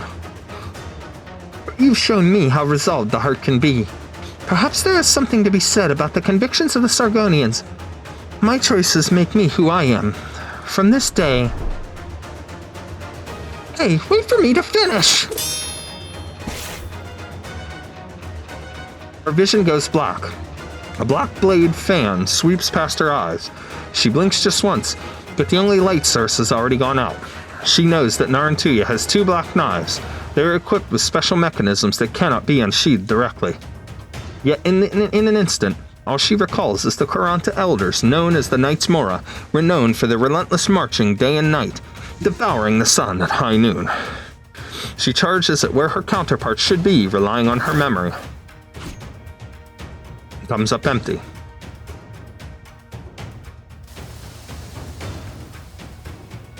A little sleight of hand, a simple mirage of Originium arts. Who said anything about winning the fight? All I need to do is jump first. Embraced by darkness and illusion, Narantuya takes a step back. Wait, Narantuya! This is not a fair duel! Another silver medal for you!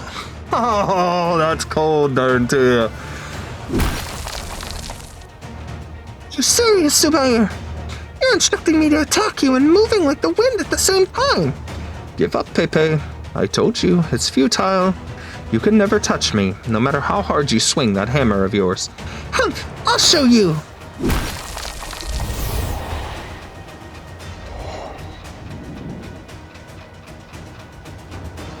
Are you trying to break the support beams to limit my movements? Again, it's futile. The broken columns in the floor are quickly repaired by sand, leaving no trace of damage. Pepe goes through illusion after illusion, seeking Zubayr. Whenever she catches a glimpse, however, he soon disappears behind more illusions, and is once again nowhere to be seen. Focus, Pepe. Did you know, Zubayr? Before I turned 14, the doctor said I was a frail girl who would never lift a heavy hammer like this. Quite the difference the way you're swinging it, despite your diminutive figure. I trained under Sargon's top strongmen so that I could penetrate the deserts and jungles and discover long-lost ancient ruins. By the age of 17, I could cross the vast desert on my own and fight off a dozen bandits at the same time. But alone is not enough, Pepe.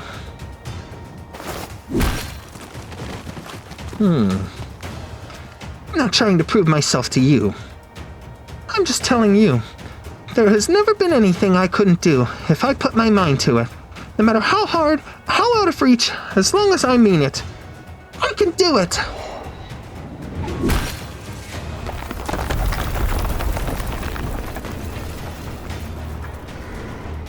Go for it, Pepe. Chase your heart. Follow your dreams. You hold this impression because you have only lived 22 years. I had cut down countless foes with my sword when I fought under my father's banner. Their screams filled me with confidence. I believed that there was nothing I couldn't acquire, nothing I couldn't do, given enough time. Little did I know that my greatest enemy was time itself.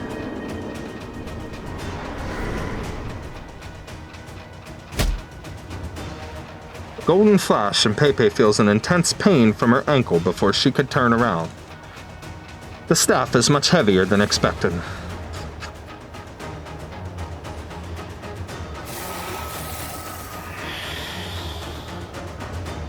You must be faster, Pepe. It is etched upon my gem circuit that everyone who violates my father's tomb must die. Your attacks have begun to anger it. It is urging me to put an end to it all. You should not have played this game with me, Zubayr. This is not a game, Pepe. No, it is. You closed your eyes. Nothing but darkness. Pepe knows that her eyes aren't fast enough and will only hold her back.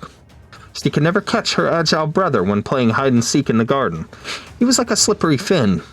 Until one day, she closed her eyes and realized she could hear every footstep her brother made on the stone tiles. I'm ready, sis. Come look for me. He's right behind me. Why aren't you coming? If I turn around quick enough... Why did you close your eyes? Are you admitting defeat? I can catch him. Mustering all her might, Pepe turns and swings her hammer. Sure enough, she hears the sound of shattering. And here we go. Farewell to the past. Let us finish this battle once and for all. We can take care of ourselves, Professor. You just focus on giving orders. What? No. We Crash are the putting mission her break here. then. I know what you want.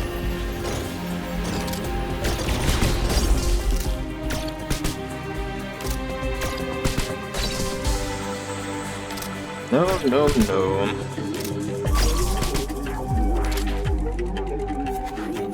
Your lives are mine to protect.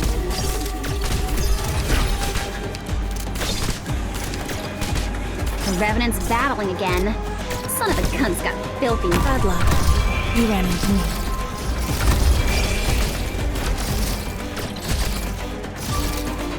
I'm prepared to fear not the firelight.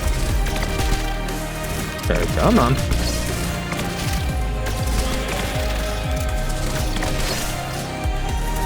Spring breeze. Must put her there. Now we sow the grain. Oh no. So you wrapped your brain, always so focused on the ground. But Okay. have you forgotten to look above? If you're really incapable, I'll plant you into the soil to grow anew. Arrived at designated position. We're not gonna use that. That's alright.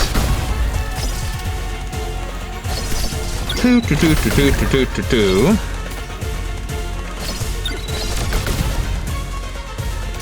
Anything outside the plan, I'll judge for myself.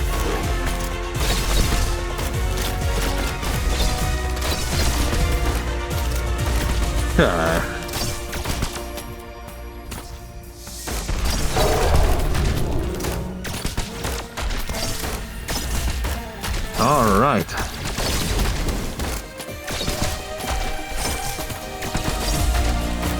If you're really incapable of settling this, then let me handle it. Oh my.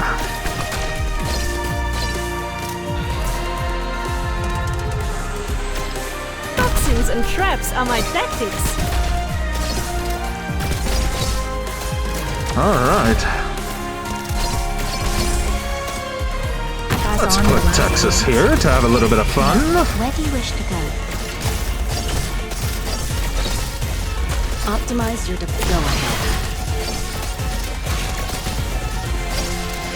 Relax.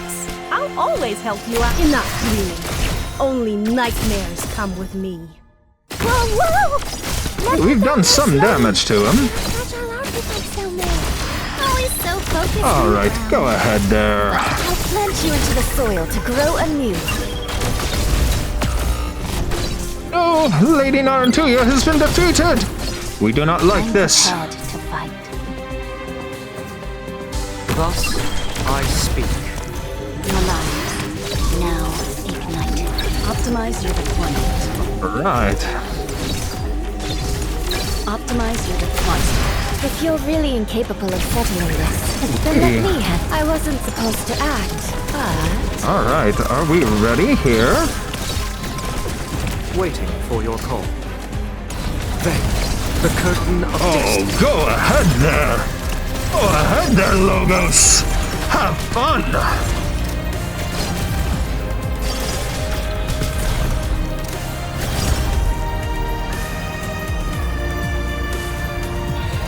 Let us prepare for our destiny.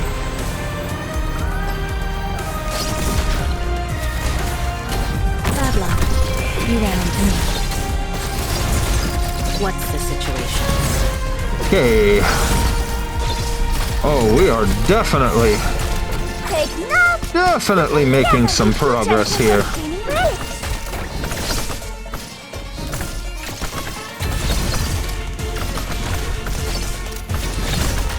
Ready, Shu. I wasn't supposed to Activate act Shu. and going there, weeds. Wis'adel, you attack! It's your unlucky day. Illusion and intimidation are my tactics too. Optimize your I'm prepared. Well, Logos just went bye-bye, but that's alright. We can put her out here.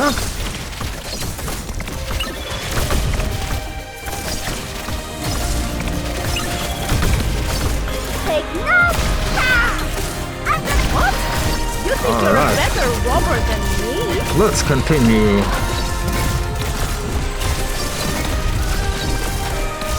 Oh, we are definitely finishing him.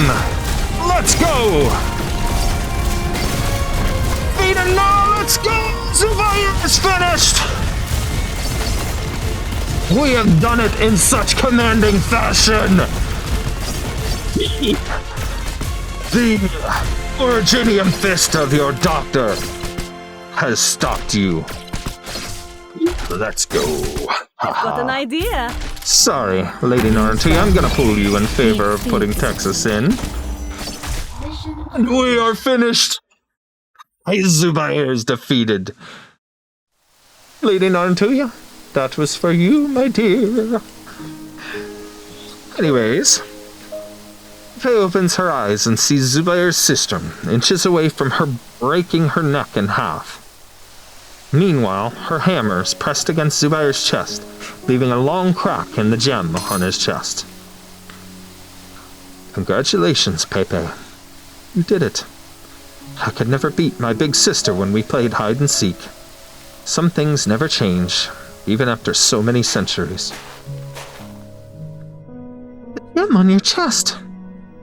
This time, I think it's beyond repair. What will happen to you if it's completely shattered? Eternal peace.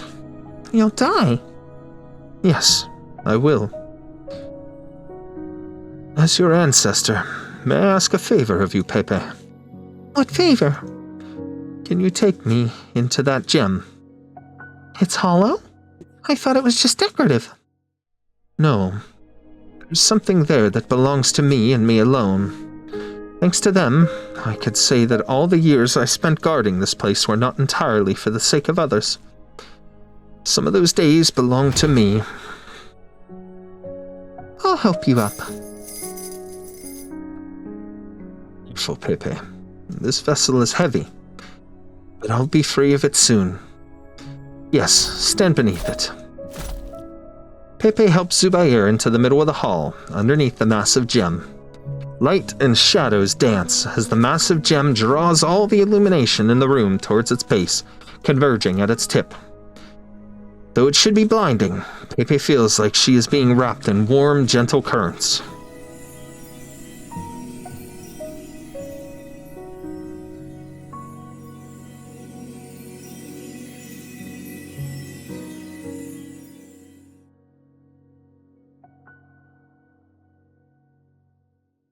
See it, young Knights Mora. This is your own dream. Go forward.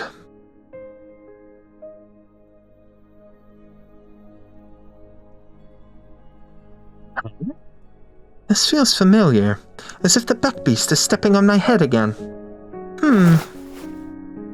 Hey, Anat, where am I? Aspasia, do you hear me? Should have known. The comm's broken. She sits up underneath a black Buckbeast statue. The sound of water flowing echoes through the empty hall. A massive crystal hangs from the dome, and its light reveals numerous images of people like reflections in water. Isn't that the shadow I was chasing by the river the other night? Are these shadows what the people of the city see year after year? One of the figures stops before her. Narantuya seems to recognize the red hair and the haughty demeanor of the figure looking down at her. The figure turns around and walks toward a closed door at the end of the hall. Your hair's pretty red, but I had to see your back to guess that you may be someone I knew. After all, the Knights Mora I know all run hard on their paths, never stopping to turn around. What do they say? May those who need them find them as its waters rise. You're the shadows that only appear when the river rises, aren't you? Well, I need to find the leak right now. I'll count on you this once. The floor trembles, and the sound of falling water grows louder. Narantuya steps through the flooded hall, running toward the armored figure. This is... On the other side of the door is neither another maze passage nor flowing sand. Through a crack in the door, she could see treasures piled up like a mountain, glowing with a radiance that 1,000 years could not dull. But she does not even have time to exclaim. Oh no. A massive fissure appears on the floor, and the entire underground structure of the city trembles violently. The hiss of rapidly flowing sand is louder than ever. Beneath the city, and right under her feet, a colossal vortex of quicksand forms. Oh, Narantuya! Come on, that's the leak I'm supposed to plug? Lady Narantuya, you must get out of there. Doctor requires your safety. Ooh, such a beautiful gem. Is that the Triforce from the Legend of I best not mention that. That's from another world and timeline. Anyways. I never thought the insides of this large gem would be anything like this. Do you see the platform in the middle? It may be hard to see, but it's there in the center. It's dazzling, but I should be able to feel my way. Ouch! Oh. No chance I was going to see that step. Be careful, there are 3 more. I found the platform. There's a gem on it. What do I do next? Could you take the gem from the platform and put it inside me? Water is seeping in. The structural integrity of the trove has been compromised by quicksand. River water is gushing in. That means this place will soon be submerged. River will wash away all. Place the gem in my chest. What does this last gem represent? Emotions. It is my emotions. The centuries of solitude proved too hard to endure, and I had to part ways with most of my emotions. Your gem is broken. Putting this in won't help. I know. I just want to depart from this realm as a human. You have always been human. Ah, thank you. About the City of Gold. There was something I wanted to tell you. Go on.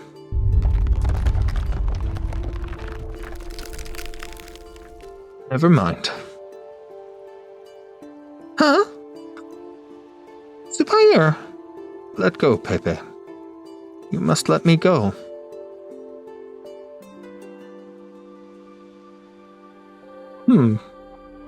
As the water rises above Zubayr's face, the broken gem in his chest is shattered and washed away by the surging current. His chest grows empty, but his eyes are filled with contentment. He closes his eyes and sinks into the water with a smile on his face. Pepe holds him by his shoulder, feeling him grow lighter. She realizes that it is not the water that's making him lighter. Golden liquid flows through the gaps in her fingers. It is Zubayr's body melting away in the water. She instinctively tries to grab Zubayr, but what is left of his shoulder dissipates at the force. Before long, Pepe alone remains in the water, watching as the golden current flows into the distance, carrying white lotus flowers. May you guide his soul to rest, Hurricane.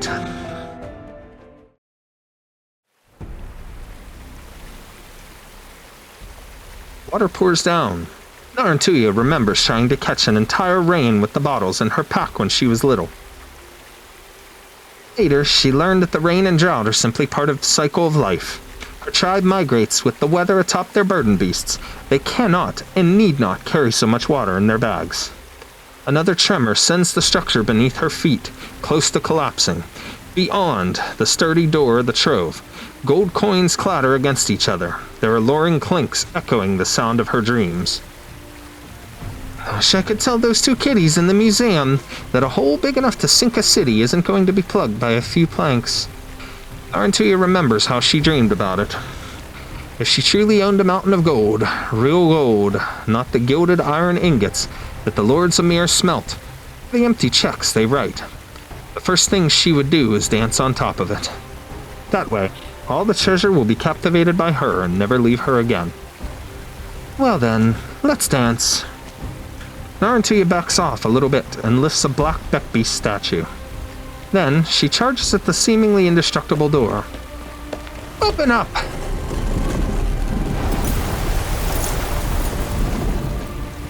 Slowly the door opens to her shout, and she glimpses a corner of the mountain of gold through the gap. The mountain of gold begins to collapse as the structure tilts further and further.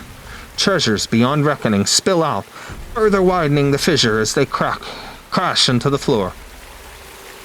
Oh, wow! Look at all that treasure! Water crashing down from above mixes with gold and sand, distorting the walls under its pressure, and turning the massive treasure pile into a glittering waterfall. The Knight's Mora nimbly throws her knife and grabs onto the rope attached. Like an elegant dancer, she swings through the air, watching as the mountain of gold cascades into the shimmering deluge. She throws her head back and laughs. It's not quite how I envisioned it, but I knew I wasn't delusional. I really made it to the City of Radiance and struck gold. Honestly, how many in all of Sargon's history have enough gold to make it rain like a waterfall? I'll remember the Sea of Gold, just as I'll remember that what I desire, I shall have. I'll amass more gold, then I'll make it rain once more. When that day comes, the deserts of Sargon will remember my name. This is my choice. The glittering begins to dim as the gold falls through the fissure and into the vortex. The roiling sands begin to calm. The sunken treasure has filled the fissure, staunching the quicksand. Wait a minute. One less piece of treasure or two wouldn't have made a difference, right? Why didn't I at least take one home?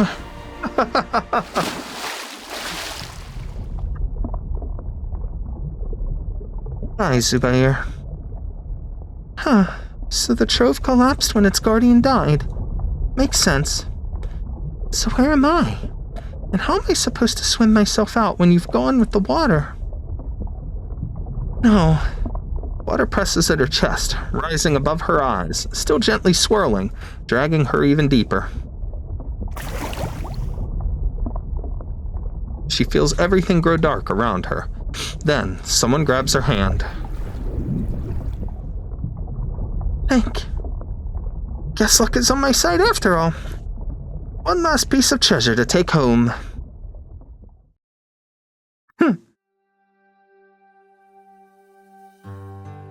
Has it stopped? As curator or not, sand isn't coming out of the taps anymore. Neither is water. Maybe it's just clogged. Maybe things... Don't worry, the jewel constructs have stopped moving. No sign of energy from the originium circuits.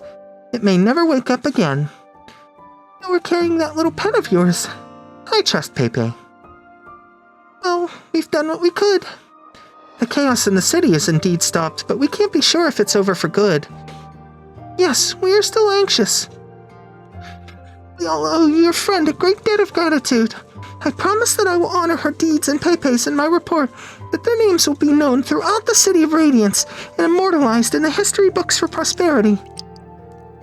I don't mind being known throughout the city, but I'd rather not be immortalized in history books until I'm actually dead. Narantuya! Hey, give me a hand with this girl here. Pepe! You probably would have been done for if I hadn't come across her while swimming out. I kept swimming up and ended up here. You look awful. Where's Zubayr? Pepe turns her gaze to the pool next to her. May you guide his soul to rest, Horikit. Let time flow for him again. Let us all move forward once more. Hey, I almost drowned. Of course my face and lips are going to be a little blue. Never mind that. Let me see my accomplishments. Sand's gone from the city, right? And the water's clean now? Right now?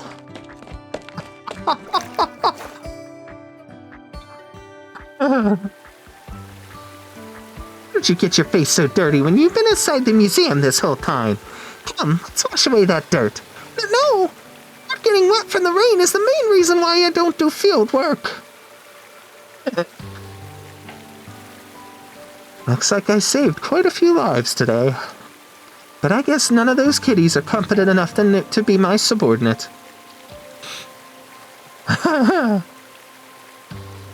What does a competent subordinate look like in the mind of that Karanta? Well... See, I told you Narantuya would be fine. She wouldn't have just left us here. Sit down, Ajani. The fountain's shaky and it'll fall over if we both stand up at the same time. It's my turn to stand up now. Perhaps someone who fears nothing, like herself. You too, TT. It's such a fine and sunny day, isn't it? Good. I had no idea you were so clever and learned. I was going to ask you to help me make Maya Tang, but with Let's such a good head on finalize your our shoulders, story I'm feeling a little and bad see where now. our heroes go from here.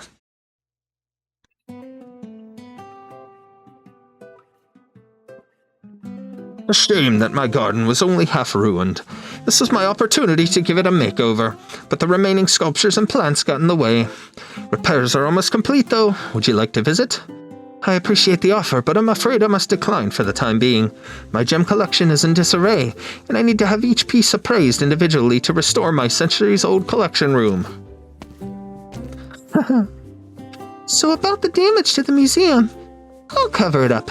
If that doesn't work, I'll charm Father with reason and sweet talk. Either way, he will persuade the sponsors. And the museum's special new collection? Don't worry, I'll explain it in my letter. I don't think Father will allow you to display the ancient architecture that the jewel constructs recreated, though. I understand. The first duty of the museum is not to display history, but to preserve it, and that includes ensuring that which should remain unseen remains unseen. Thank you, Pepe. I can finally sleep well tonight. I'm the one who should thank you. You and Titi helped me find the gem. We made a historical discovery and...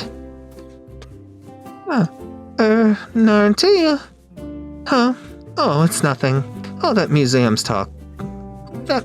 talk's gotten me bored, that's all. I apologize. I invited you here because we wanted to express our gratitude.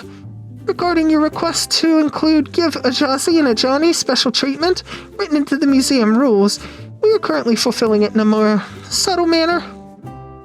What are those? Some kind of clay figurine? No, 2 new members of the museum staff.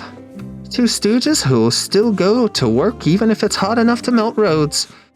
I will instruct everyone to take good care of them before resigning my post as acting curator.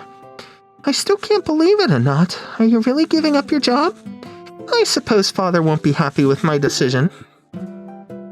For as long as I can remember, I've watched the city through the window. If it were a book, I think I've finally finished it. Its history, its past, its deeply buried secrets, which would have remained hidden if not for adventurers like you charging headlong into them. I got a little tongue-tied on that one. Oh, what another beautiful picture. Amazing, isn't it? It's only been 2 days, but the city is already mostly restored to its former state. There is still a lot of repair work to do in the houses, and the cracked roads will need to be paved again, but the water supply is clean again. Of course, the river always flows. Yes, the river always flows no matter how many cities turn into sand, and how many more are built upon it. Waters will carry away all. In the face of eternity, it's more of a certainty than a choice. But eternity has no meaning. Well, like Titi said, it's not such a bad thing for the museum to have an outlandish exhibition once in a while. That I agree. You know, before coming here, I really did imagine going on a heart-racing adventure. Of course, it's nothing like what we've been through, just a battle of wits and courage with someone who's after my gems. Pity no one would actually do that to me. Such a shame. And Narantuya's like, hello, I'm right here! Actually, there's one more thing I'd like to ask, Pepe. You know I'm a huge fan of Dr. Erickson's. Now that my research on Zubayr is scrapped, I want to see other places on Terra, just like Dr. Erickson did. I want to compile what I see in letters and send them to him. I want to become pen pals with him. Hey, that's a good reason to leave the museum. But you faint from heat stroke just by standing too long in the city garden. Shouldn't you get some physical training if you want to do field work? That's what I wanted to ask you, Pepe. Can I travel across Terra in an air-conditioned vehicle? Huh. Well, you can join Rhodes Island, milady. Sorry, Narantuya. We wanted to go further with you before saying goodbye. but we can't be skipping work if we'll be aiming for Employee of the Month at the museum. Plus, this camcorder is really fun. Start up, this videotape is a gift for Narantuya. It's something she'll always carry with her, so be serious. Hey, Narantuya, throw gold coins into the river if we really miss you. I heard the river that flows through the city will reach the ends of the lands, so you can find our gold coins no matter where you go. Hajani is right.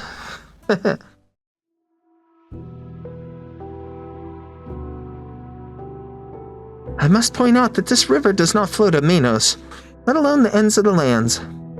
You didn't have to say it out, you know. Plus, I'm not planning to go all the way to the ends of the lands. Speaking of which, why have you decided to abandon them and walk the Kagan quest alone? I didn't abandon them. The two stooges have finally found where they belong. I couldn't stick to any of the Kagan quest rules before. Now I can at least travel around on my own and conveniently call it my Kagan quest. Saves some effort, doesn't it? I suspected you were Knights Mora on more than one occasion, but I thought it wasn't something you wanted to talk about. I didn't talk about it because there was nothing to talk about. Besides, wouldn't it suck if people remembered me as a Knights Mora and not by my name, Narantuya? Where does your Kagan quest end? According to tradition, the Kagan quest ends at home. But I can't go home because of some things I did a long time ago. Home? Yeah, most people consider the location of their chosen trial to be the destination. But a Kagan quest doesn't end until you complete your trial and return home alive. That's the hardest part. A lot of people just keep going further and further away. I don't like to make things difficult for me. Maybe I'll call it a day once I find my next subordinate. I wish you a smooth journey. What about you? Have you had your fill of the museum these few days? Medjatiketi Hanim has kindly granted me access to the parts of the collection not open to the public, but the more I see, the more acutely I become aware of the gaps in my knowledge and in the history of Minos. There is nothing more I can do here after helping them with the write-ups for the renovated Minoan exhibit. I will bring photographs of the collections to Minos and share them with experts. Hopefully they will be able to prove the existence of competitive philosophical debates in ancient Minos. After that, I might take the goblet back home. Oh, speaking of which, I have a present for you. The convoy will depart soon. Take this and flee. I mean, go back to Minos. Farewell, my friend. Narantuya turns around and with confident strides walks away from the setting sun. As anticipated, she hears Aspasia's exclamation a moment later. That's the museum's goblet! Shh. Just say thank you and leave with the stuff as quickly as you can. Don't ask questions. Thank you. You really want to ask? I don't have to, remember? Thank you, Narantuya. It has been a most rewarding trip. Cheers. Convoy rings its bells, a signal for departure. Narantuya waves her hand without turning back. With my golden blessing, you better win a gold medal.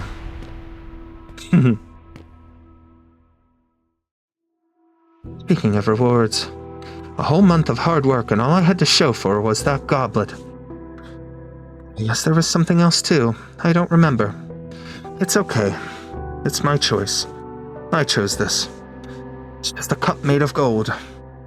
There must be so many more waiting for me.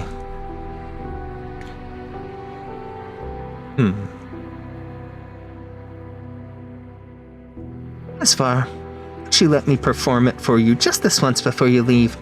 I promise I'll swallow your clockwork toy and spit it out whole again, without the slightest bite mark. It's not as if I could stop you if you really wanted to. Go on. I'm curious if it will grow some real feathers. Mio just misses you, that's all. No need to let his antics delay you. Everyone knows the rules of the trading post well now. The Grand Bazaar will select a new overseer, or create a new order. You can leave without worry. Do you really feel reluctant to part, even when your existence is practically eternal? Of course! This is the gem trading post of the City of Radiance. I only ever pick the best places to live. You could try keeping a real pet, not sovereigns of beasts like Mio and I. Clockwork foul beasts. Sure. Successful merchants keep special pets. The minimum standard for you is an albino fowl beast or rainbow fin, at least 3 meters long, understood? Let me pet you.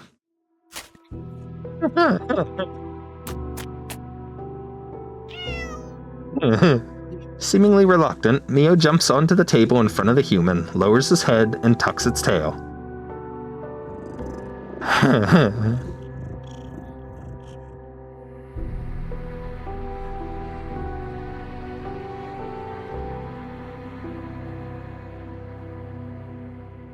Farewell, little human.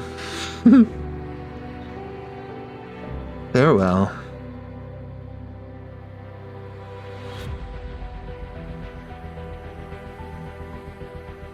Sometime later, it opens its eyes again, certain that no one is watching.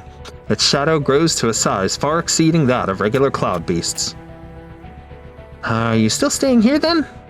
Zubayr has found his final rest. The descendant of the Shah has learned the truth of the trove, those whispers that echo through time. And you took the Knight's Mora to see the treasure, didn't you? She had proven her courage by jumping into the waterway depths. Therefore, I fulfilled my promise to Zubayr. Then I suppose all our promises have been fulfilled, now that Zubayr has passed on. Those of the present and those of 1,000 years ago. This city no longer has anything to do with the promises we first made. But I will stay, for the city is alive. I promise to protect the dead, so that they may live again. I thought you would miss the City of Gold. The city that is now silent. It needs us no longer. True. It's as if the entire city has its tongue cut out by the Shahansha. I don't like it. But unlike you, I'm going to see it for myself.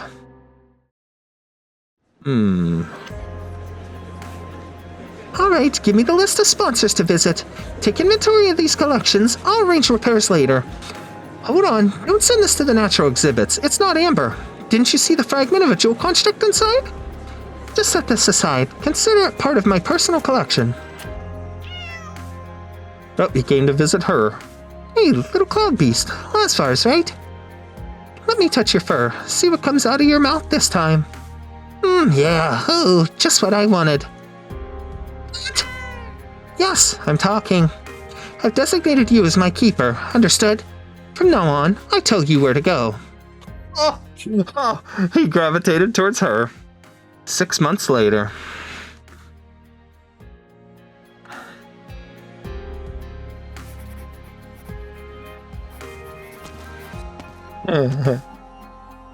You've got a visitor, Pepe.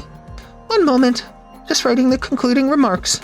You've been getting an endless stream of visitors since our essay on Zubayr caught the attention of academia and media. You decline the requests if they're bothering you. No, it's okay. I can meet them. I want this essay to reach more people. I want all of Sargon to know Zubayr better. I'll bring her in then. Who are you? Your steps are light, Hanum Effendi. I heard the rattling of your accessories, but not a single footstep. Ah, the honored house of historians. The heir not chosen. Pardon me, but you're... I apologize for not introducing myself sooner. I am the Herald of the Shahansha. I hereby convey you to His Majesty the Shahansha's gratitude and appreciation for your invaluable contributions to the history of Sargon. I also bring forth the Shahansha's decree. Hatshepsut, His Majesty awaits your presence in Sharagad, so that he may hear of your exploits in Manat Hama'it in your own words. Kindly make ready and depart without delay. His Majesty eagerly anticipates your arrival. Well, well. She's going to make a trip after all.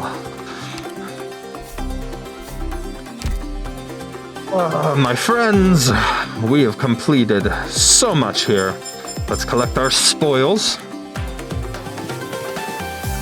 Now, let's have a small chat about it all, shall we? Ciao, Doctor. Well, we have finished our story. And our heroes saved the city from a certain destruction at the hands of Zubayr and the constructs. Was it, in all reality, a villainous effort? It did not seem that way. it seemed that Zubayr was only merely carrying out his duty, but also, in his own way, seemingly attempting to guide the others towards the things that they should be seeing, such as Narantuya, guiding her to her Kagan quest, and is entrusted through Wolf to find her courage and to really find what lies within her as a descendant of the Knights Mora. And guiding Pepe to see the Shahanshah, or the Shah, to really embrace her past and her history, but also to let go of her drive and her need, her obsession with the City of Gold. And on top of that, he also really, it was obvious that he was seeing Pepe as his sister. In a way, projecting his sister onto her, as he never got to say goodbye to her. But we see them all come together in the end, and we see them all take the necessary steps to keep the City of Radiance from being swallowed up in quicksand and disappearing. We learned a lot about Menat Hama'it, and we got to see our characters and our heroes really open up and become so much stronger over the course of a few short days that these events took place. It's no wonder that Ami is such good friends with Pepe, such a courageous and wonderful girl. A very good friend, and a very good example for young Ami. Our young little Bano, Kata's friend. What I wouldn't have given to have seen my Pookie in some local attire there. I digress, I have Lady Narantuya there. Let's just keep that between you and I.